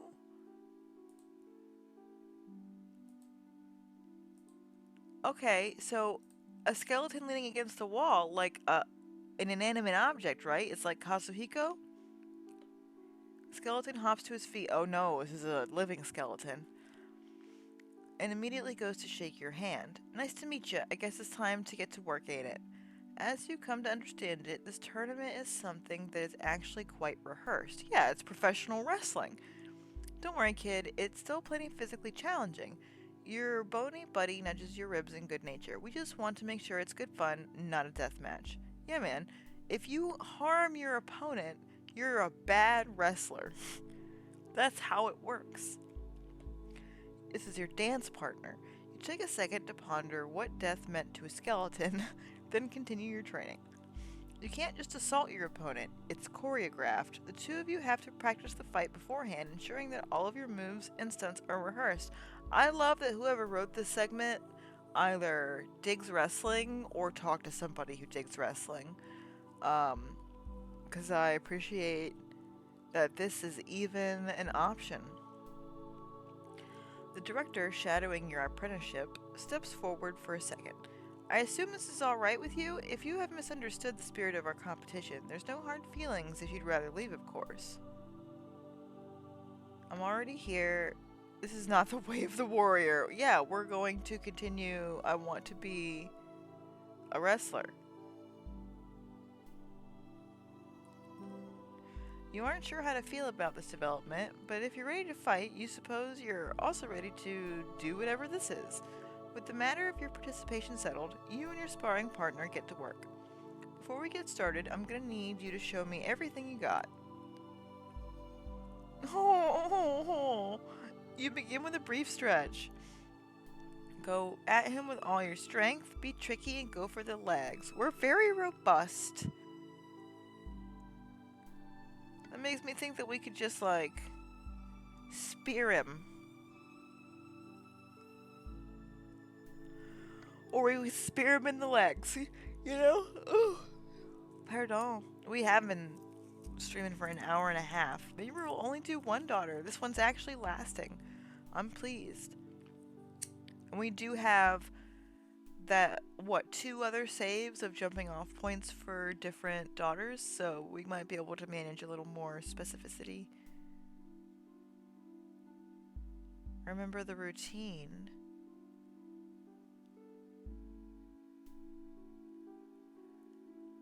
Remember the routine.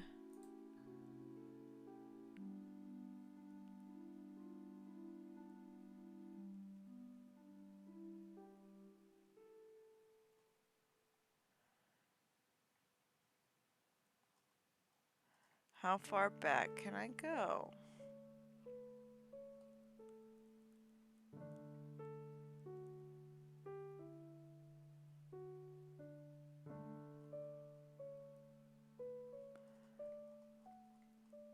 Back to the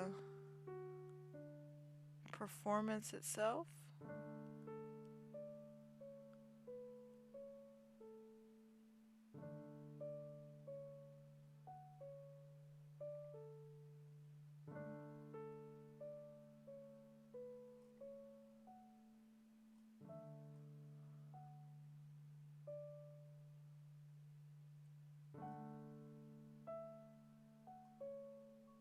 Um, yeah, I haven't gotten this one before, so I'm just gonna...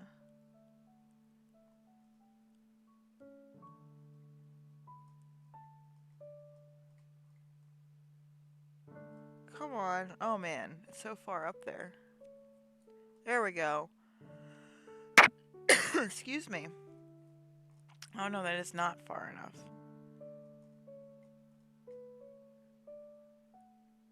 There we go. Okay, this is it.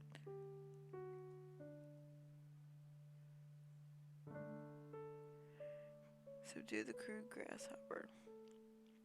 It just says a suplex. It doesn't give... Keeping low. Using it to pull his opponent around the ring. Yeah, Slim Jim says the routine briefly. Slim Jim is the name of the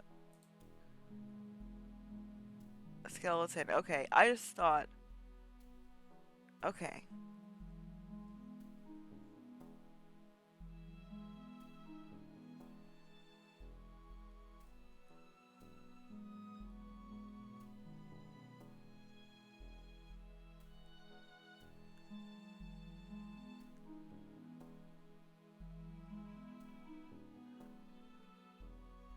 You walk in there quickly, rubbing your hands together.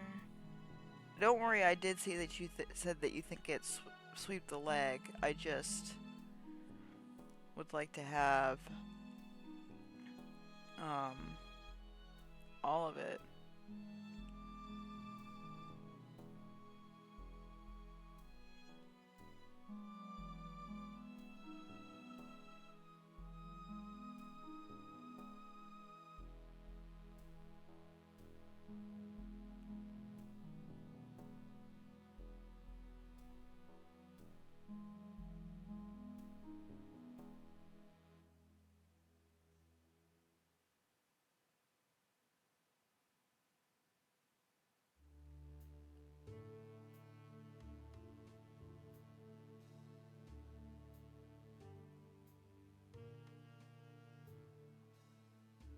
Yeah, I don't see it, but I'm just gonna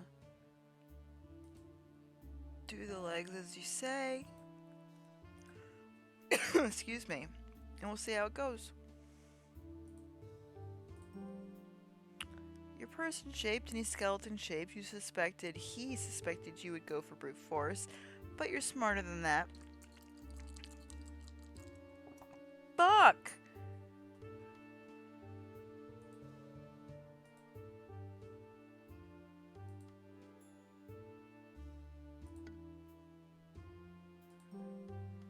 Come on. Fuck me.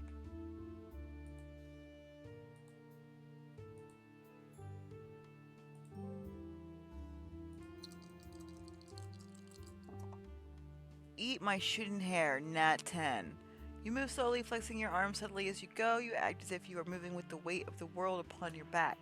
Then, when he least expects it, you perform a very impressive rolling swipe. His legs fall out from under him. Good, good. Now, when I go down in the real fight, I gotta stay down for a bit. Put some weight on me and wait for the ref to count me down. After your initial attempt, Mari does his best to help instruct you in the ways of the arena. The two of you continue practicing for a few long, laborious hours. Though you have many advantages over this being of bone, Mari has the advantage of a strange metaphysical situation. His movements as a skeleton are unpredictable and quick. It is difficult for you to learn his attack and dodge patterns. Nevertheless, you keep at it. Finally, just as the sun starts to dip beneath the pane of the training area's windows, your training for the day completes. My robustness is 99. And my humanity went up a little bit. Hey kid, before you head out, we should decide on a routine for the fight, the way we can really focus on it, he suggests, thinking for a moment. The two of you discuss your day of practice and try to figure out what maneuvers would highlight both of your talents equally. Before long, you had your choreography. You're writing this down, right? No? Alright, let's go over this one more time. Okay, so I think this is what...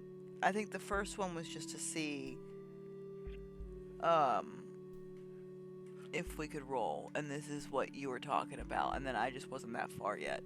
So, start off with light horseplay, and then in position, knock me down with a good old double leg bone strike.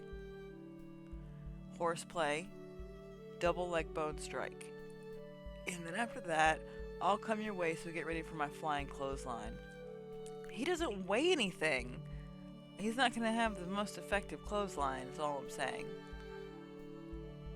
Double leg bone strike, flying clothesline.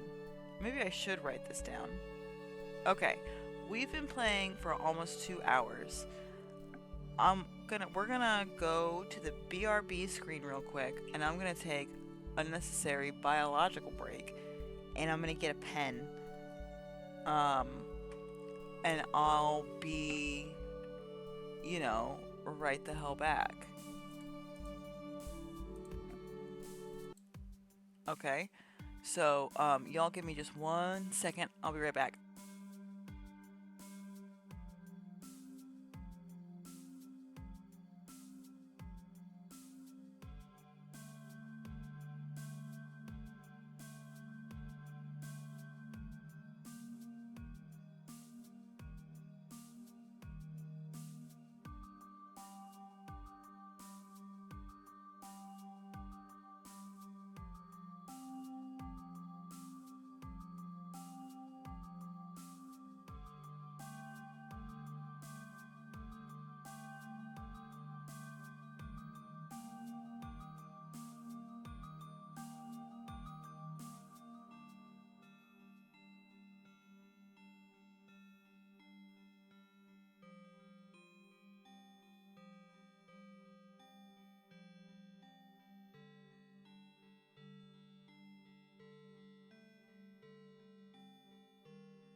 Whoops, it would help if I unmuted the mic. Alrighty, so I got something to write with here. So we got a double bone leg strike. And then the flying clothesline.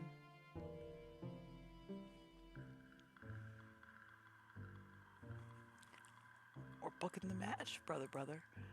Uh, Finally you bounce back and take me down for the win. The bespectacled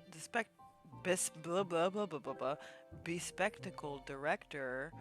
Oh, thank you for the wish of luck. Zalzurna. The bespectacled director, who has quietly been working nearby, turns her head at the comment. Oh, actually, we were thinking she should lose her first match. That way we can really set her up for an underdog story later, you know? Hearing her state this so matter-of-factly throws you for a loop. Not only are you not going to win, but you are in fact not allowed to win? You do your best to hide your disappointment through the rest of the day and also through the following practice sessions. Hey, you gotta pay your dues. You were already, like, hand scouted by the director of this promotion. You're being, like, handed this chance. Just, like, start at the beginning, work your way through the middle until you get to the end, and then stop. It's okay. This is just how stuff goes. After what feels like ages of work, you are informed that your fight is coming up soon. Despite being well practiced, you are still nervous. You've never really performed in front of an audience before, and you hope you won't freeze up. On the night before the fight, it feels like your chest can barely contain your heaps of excitement.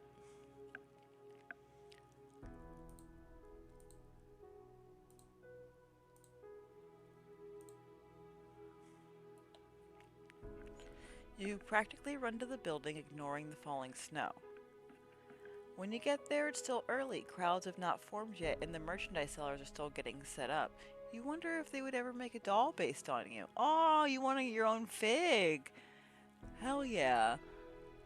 Now, depending on the promotion, because she's such a newbie, she may be required to help set the ring up, which gives new wrestlers an appreciation for the roadies that do that kind of labor before and after the show, and also gives them an appreciation for the structure of the ring, what it can take, how well it's put together, you learn to be good at putting the ring together if you know that if it fucks up while you're on it that you can get hurt.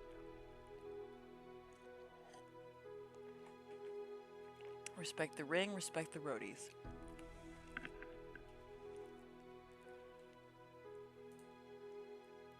After waiting what felt like forever, the day's matches finally start. You are near the end, so you have to endure even more of a wait. You're headlining? See, that's what I'm saying. You don't gotta be mad that you're not winning. You were invited to start wrestling. You're having your first match relatively close to the beginning of your training, and you're close to the end of the night. Maybe not headlining, it says near the end. But, like, come on, man. You're already in the mid card. You're not even, a dark match before. I mean, it's not like this is a broadcast on television, but you know what I'm saying? But now it's your time. Oh.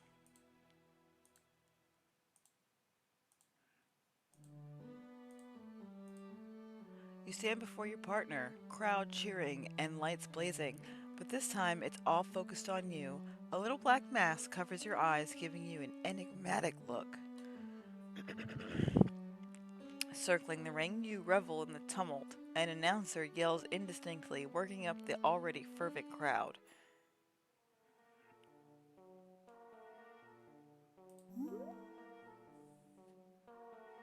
What did I get?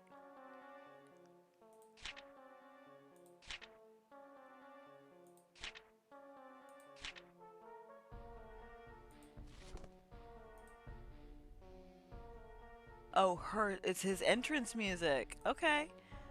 This is the skeleton's entrance music. And now the match you've all been waiting for, we are absolutely headlining.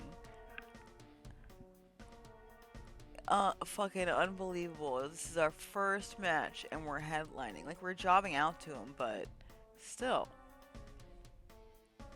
Yeah, that's what usually if I can't find it, then yeah, I go in the history and I'm like, oh, okay, it was music. um...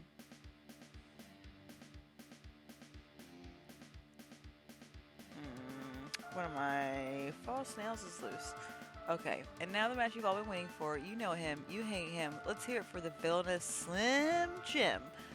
Wait, is that his wrestler name? Slim Jim? Versus a brand new wrestler straight from the witch-haunted woods, the mysterious masked daughter of the witch, Mushroom Musume. Wait, is that your wrestler name? Nervously, you take your place opposite the skeletal wrestler, flexing his non-existent muscles. This rotten potato is going down, he yells dismissively, looking back at the crowd for support. Mara gives you a slight but affirming nod. Just like we practiced, you can feel him silently reminding you, you'll do great. A signal bell rings, and the fight is on. Wait, already? You're not ready for... Wham! The thought leaves your head as your opponent tackles you, nearly bowling you over. He makes a show of shoving you, jabbing painfully with his bony limbs, but you land exactly on your mark where the two of you had practiced. The crowd roars at the first sign of excitement. It's your turn to shine. Mari can handle the rest if you nail this sequence, which we have written down. He takes a wide swing at you, nice and slow, signaling your time to act. And it is a double bone legs. I'm pretty sure that's what I have written down here is double bone legs. So that's gotta be it. Your strike lands with a resounding crash, and Mari makes an impressive show of it as he lands spectacularly, crumpling into a heap of bones. He recovers quickly, flailing his limbs dramatically to play up the chaos. Next, he goes on the offense. You'll have to set him up for this one. That all you got? I thought you witchlings were meant to be tough. A chorus of cheers and booing erupts as he goes in for a charge. A flying clothesline, even though a pile driver would be incredible.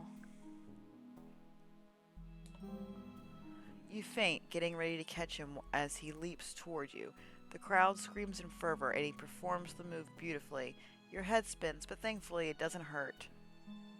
You sprawl out, pretending to crawl away in fear. Looks like someone's ready for the bone crusher. Don't you think so? He flexes flexes at the crowd for emphasis. It's time for his finisher. The audience roars and calls of, "No, she's just a girl," and "Someone call a doctor." "By God, it's broken her in half," are heard from somewhere in the stands. This is it, the showstopper. You turn to face him, readying yourself for the climactic moment. Take him out while he's distracted. Play up the crowd before you go down. Set him up for his special move.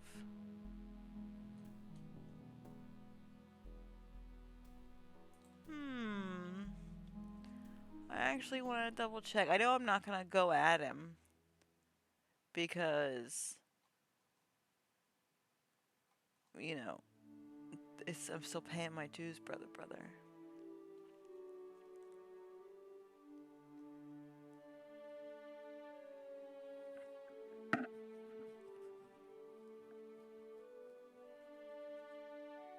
Save here? I mean, so he did want me to win initially. Alright, let's get some fucking endings. Brothers, and sisters, and siblings. Mainly because you didn't write this event. That's okay. Well, let's go bold first. Oh, fuck me. Holy shit! There's no way you're going down without a fight. You're going to win the stupid thing. You look to Mari and then out to the director watching from the crowd. You leap up suddenly, just as Mari turns away, slamming into him. Hey, what's going on? You follow up with another punch, sending the featherweight man flying. Cheers sound as Mari hits the ground, flat on his back. He just lies there, staring blankly. Clearly he recognizes your strength. He's staying down. Unbelievable, the announcer yells. Slim Jim is out, taken down by the newcomer, Mushroom Musume. Is this old bag of bones losing its edge? You revel in the cheers of Mushroom Musume that resound from the crowd. You did it. You actually won. Eventually, you are ushered off the stage. On the sidelines, you found a very annoyed-looking director. She takes you by the wrist, guiding you to a side room. What we do relies on our ability to trust our competitors. We can't work with someone who goes rogue like that. You could have seriously injured him. As she lectures you, you simply continue to enjoy the feeling of your victory. Perhaps you wouldn't compete here again, but they could never take that feeling away from you. You walked home that night. I'm so fucking robust, y'all. You walked home that night feeling like a champion. While taking a nice midday walk to the lake to gather some sand, you happen to catch it glowing out of the corner of your eye.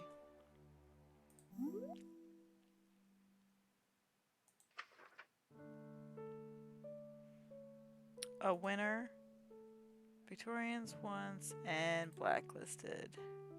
However, they can take away.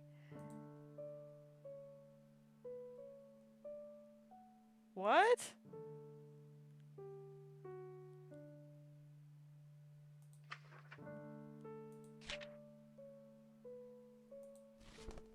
Taking a nice midday walk to the lake to gather some sand, you happen to catch it glowing out of the corner of your eye. You stop, trying to find the source. It's strange, ethereal, and seems to be floating at random.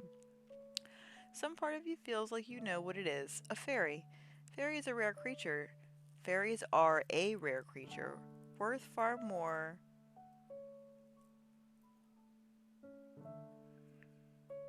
You got an... You want a new ending? Take the fall, as is mentioned in the previous event.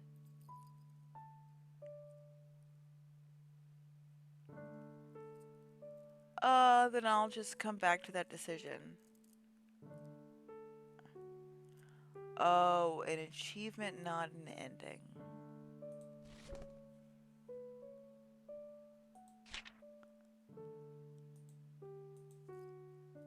Where are those? Hello? Okay. Where are the, achievements listed?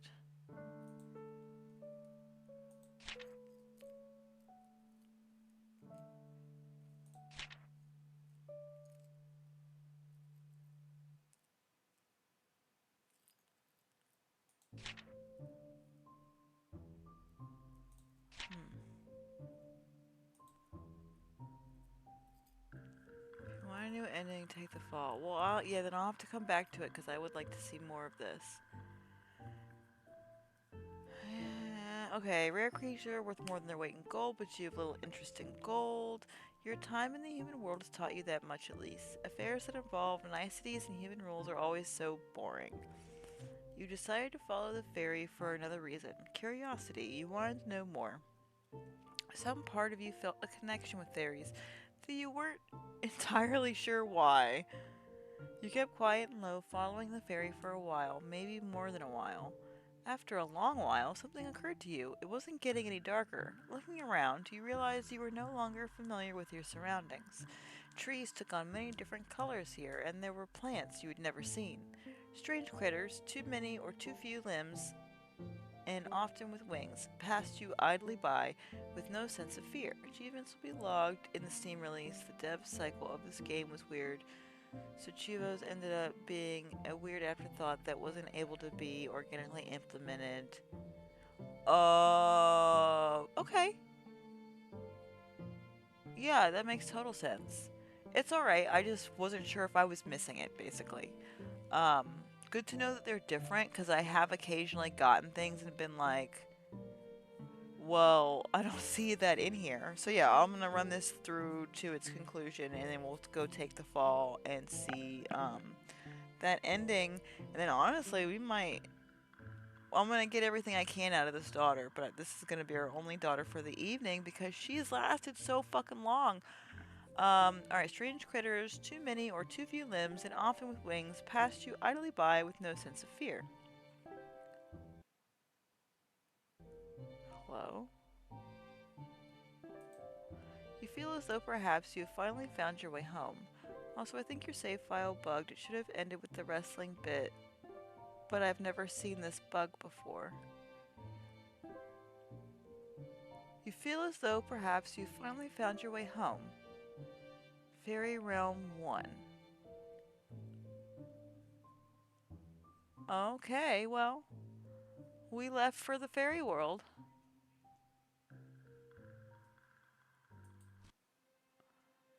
Oh my gosh, look at how beautiful this is.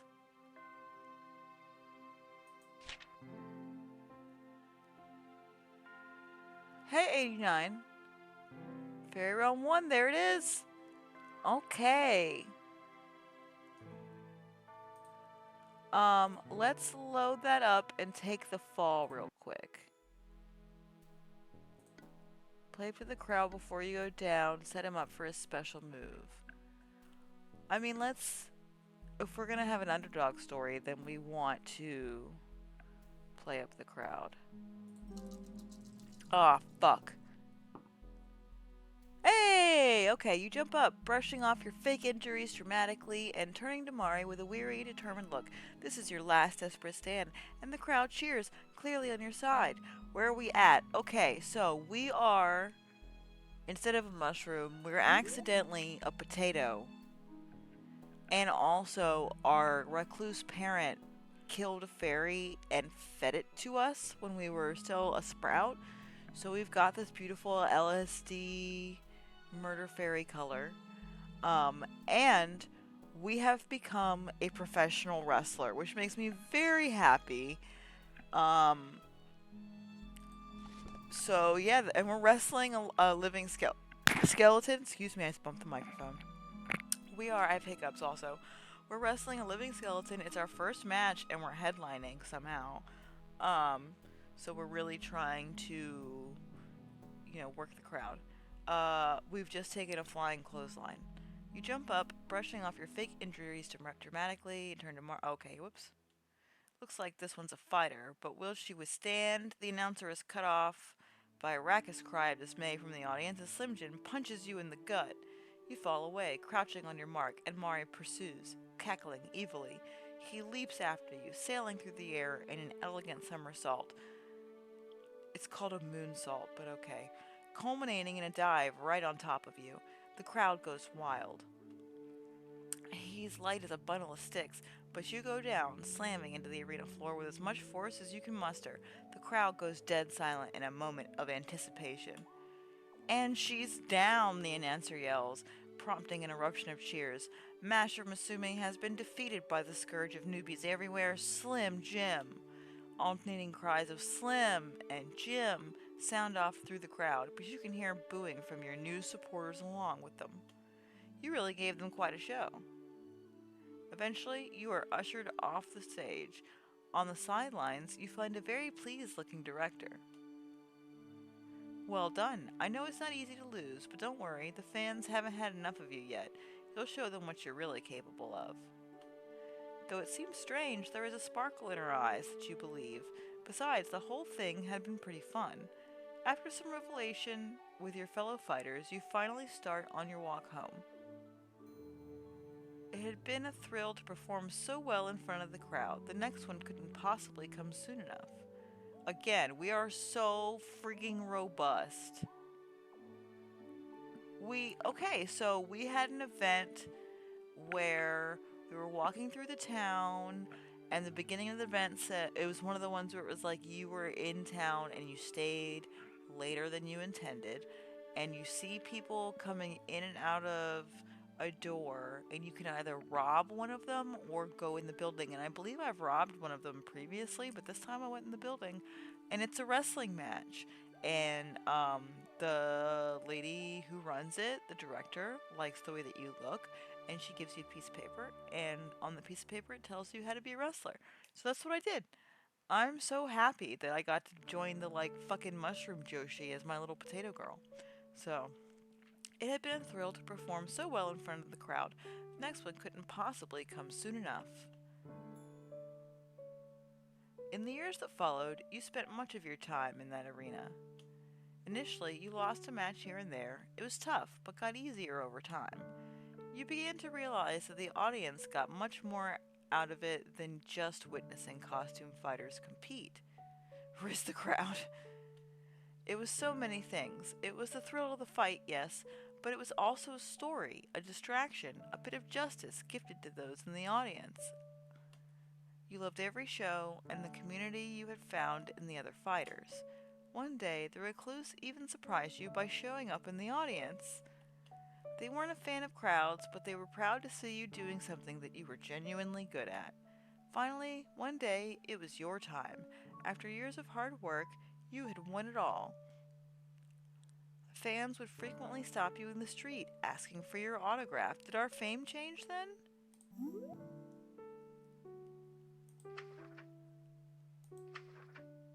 We're just sort of reputable.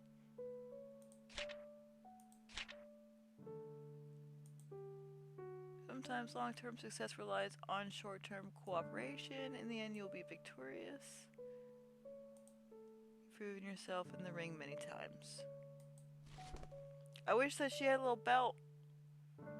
Where's the strap, brother? Fans would frequently stop you in the street asking for your autograph. One day, a little girl pulled on your arm while you were at a market stall. When you looked down, you realized she had the same spuddly proportions you had.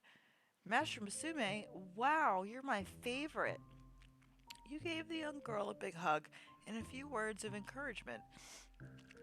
It was hard to explain, but this felt like your most important victory yet. We did it. We got both endings that we were able to squeeze out of the wrestling decision. We really got a lot out of this playthrough.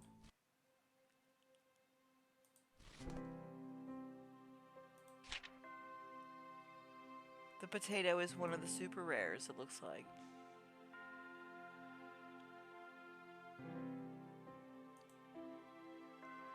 And the little brown. And the fairy ring. Thanks! Yeah, so we managed 2 endings. The fairy realm 1, which means that there's a second one, which I assume is like a negative, like a Spirited Away fairy realm ending. Always good to end on top, yeah. I mean, so if you... It seems to me so far that if you achieve or fail at achieving your goal, that's what determines... Like, that's the end of that daughter. And then the champion. So we're not doing great on endings. Um, because we got the same ending multiple times, as you can see.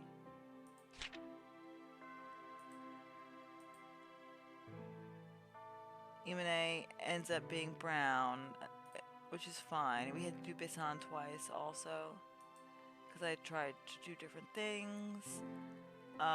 Okay, and then lastly, before we end the stream, Fairy Realm 2, okay. Can't wait for you to find the second storybook event. Me too! And I'd like to redo the first one. Because I bet it's possible to do that ritual and then save the thing. Longest event in the game. I look forward to it. Yeah, 89. I'm sorry. We've been going for a little over 2 hours. So, but that's okay. You know I upload everything on YouTube. But as promised, we are going to try the password. Alright. Zalzaruzhna, does it need to be capitalized? Oh, yeah, I know. You gotta work, 89. If listening to the stream does not bother you, we'd be happy to keep you company. Let's just try it all lowercase. Ah, I see. Yes, I have something for you. Passwords. Halcyon, no capitalize. Here, take this. Yeah. I'll whisper again. Carnelian.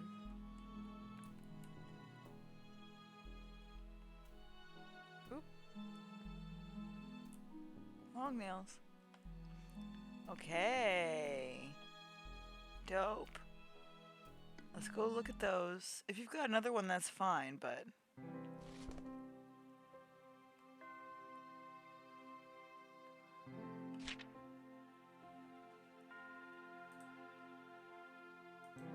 Trick or treat is one too? Okay.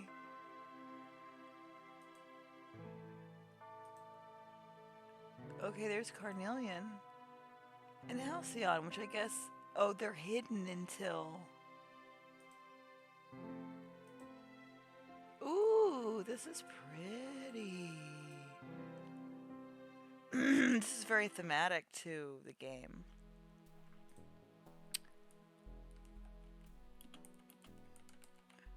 Trick or treat? That doesn't sound right to me. Maybe it's spelled the stylized way? Did I spell it wrong?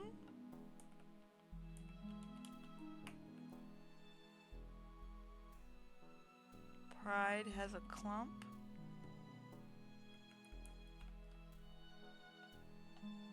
Definitely not trick or treat then.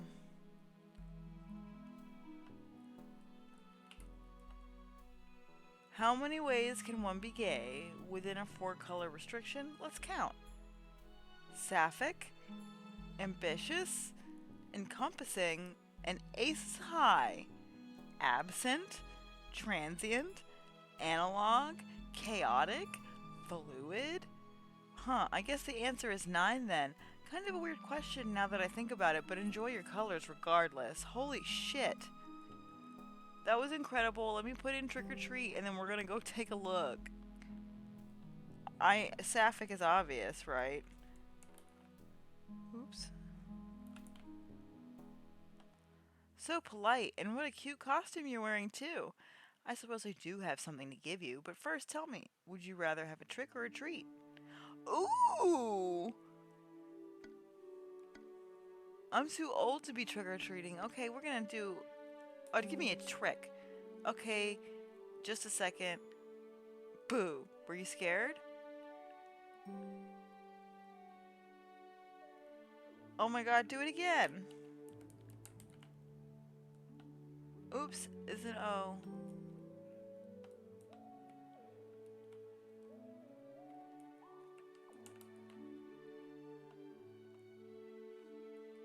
Give me a treat. Candy, candy, candy. It's always candy with you people. Here, take this. It's just been sitting around for years anyways. You can do this multiple times to get all palettes. Wow. Would you like to whisper more? Do it again.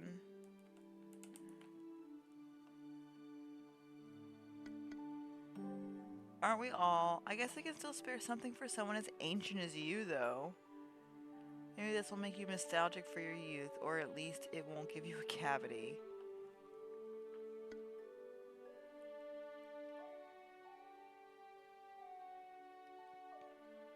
Choosing no. Classic queen. Maybe I already got that?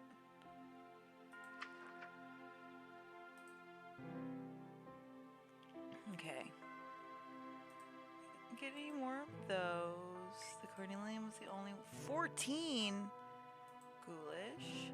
Ooh, that's pretty. I like it. Candy corn, obviously. Sapphic is easy.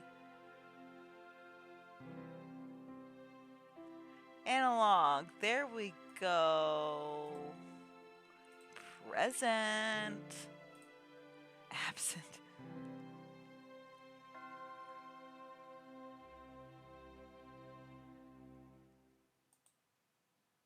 Encompassing. Chaotic. So good. Hallowed palette is your favorite.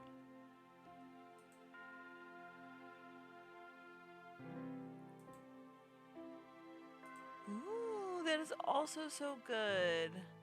Look at that. Show me the woods. Look at that. That's gorgeous.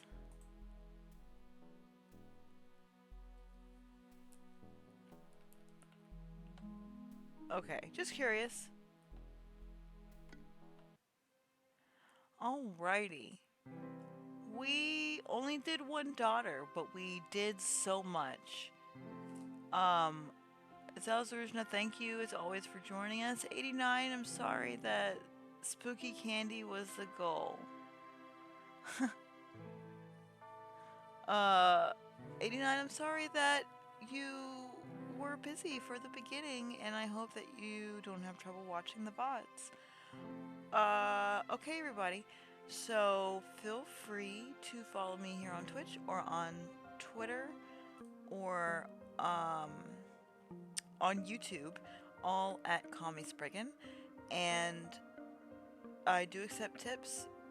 ko-fi.com/Spriggan. Just my name, no commie. SPRIGGAN. Let me know, I guess, in comments or on Twitter or something, if you would enjoy an RPG Maker stream to try and get some of these ideas out. And hey, happy evening. Congrats on the wrestling ending. There's a secret wrestling ending I hope you get. Ooh, okay. Oh, I guess there's the lackluster wrestling decision. But that's okay. We really have streamed for over 2 hours. So good night. Thanks for joining us.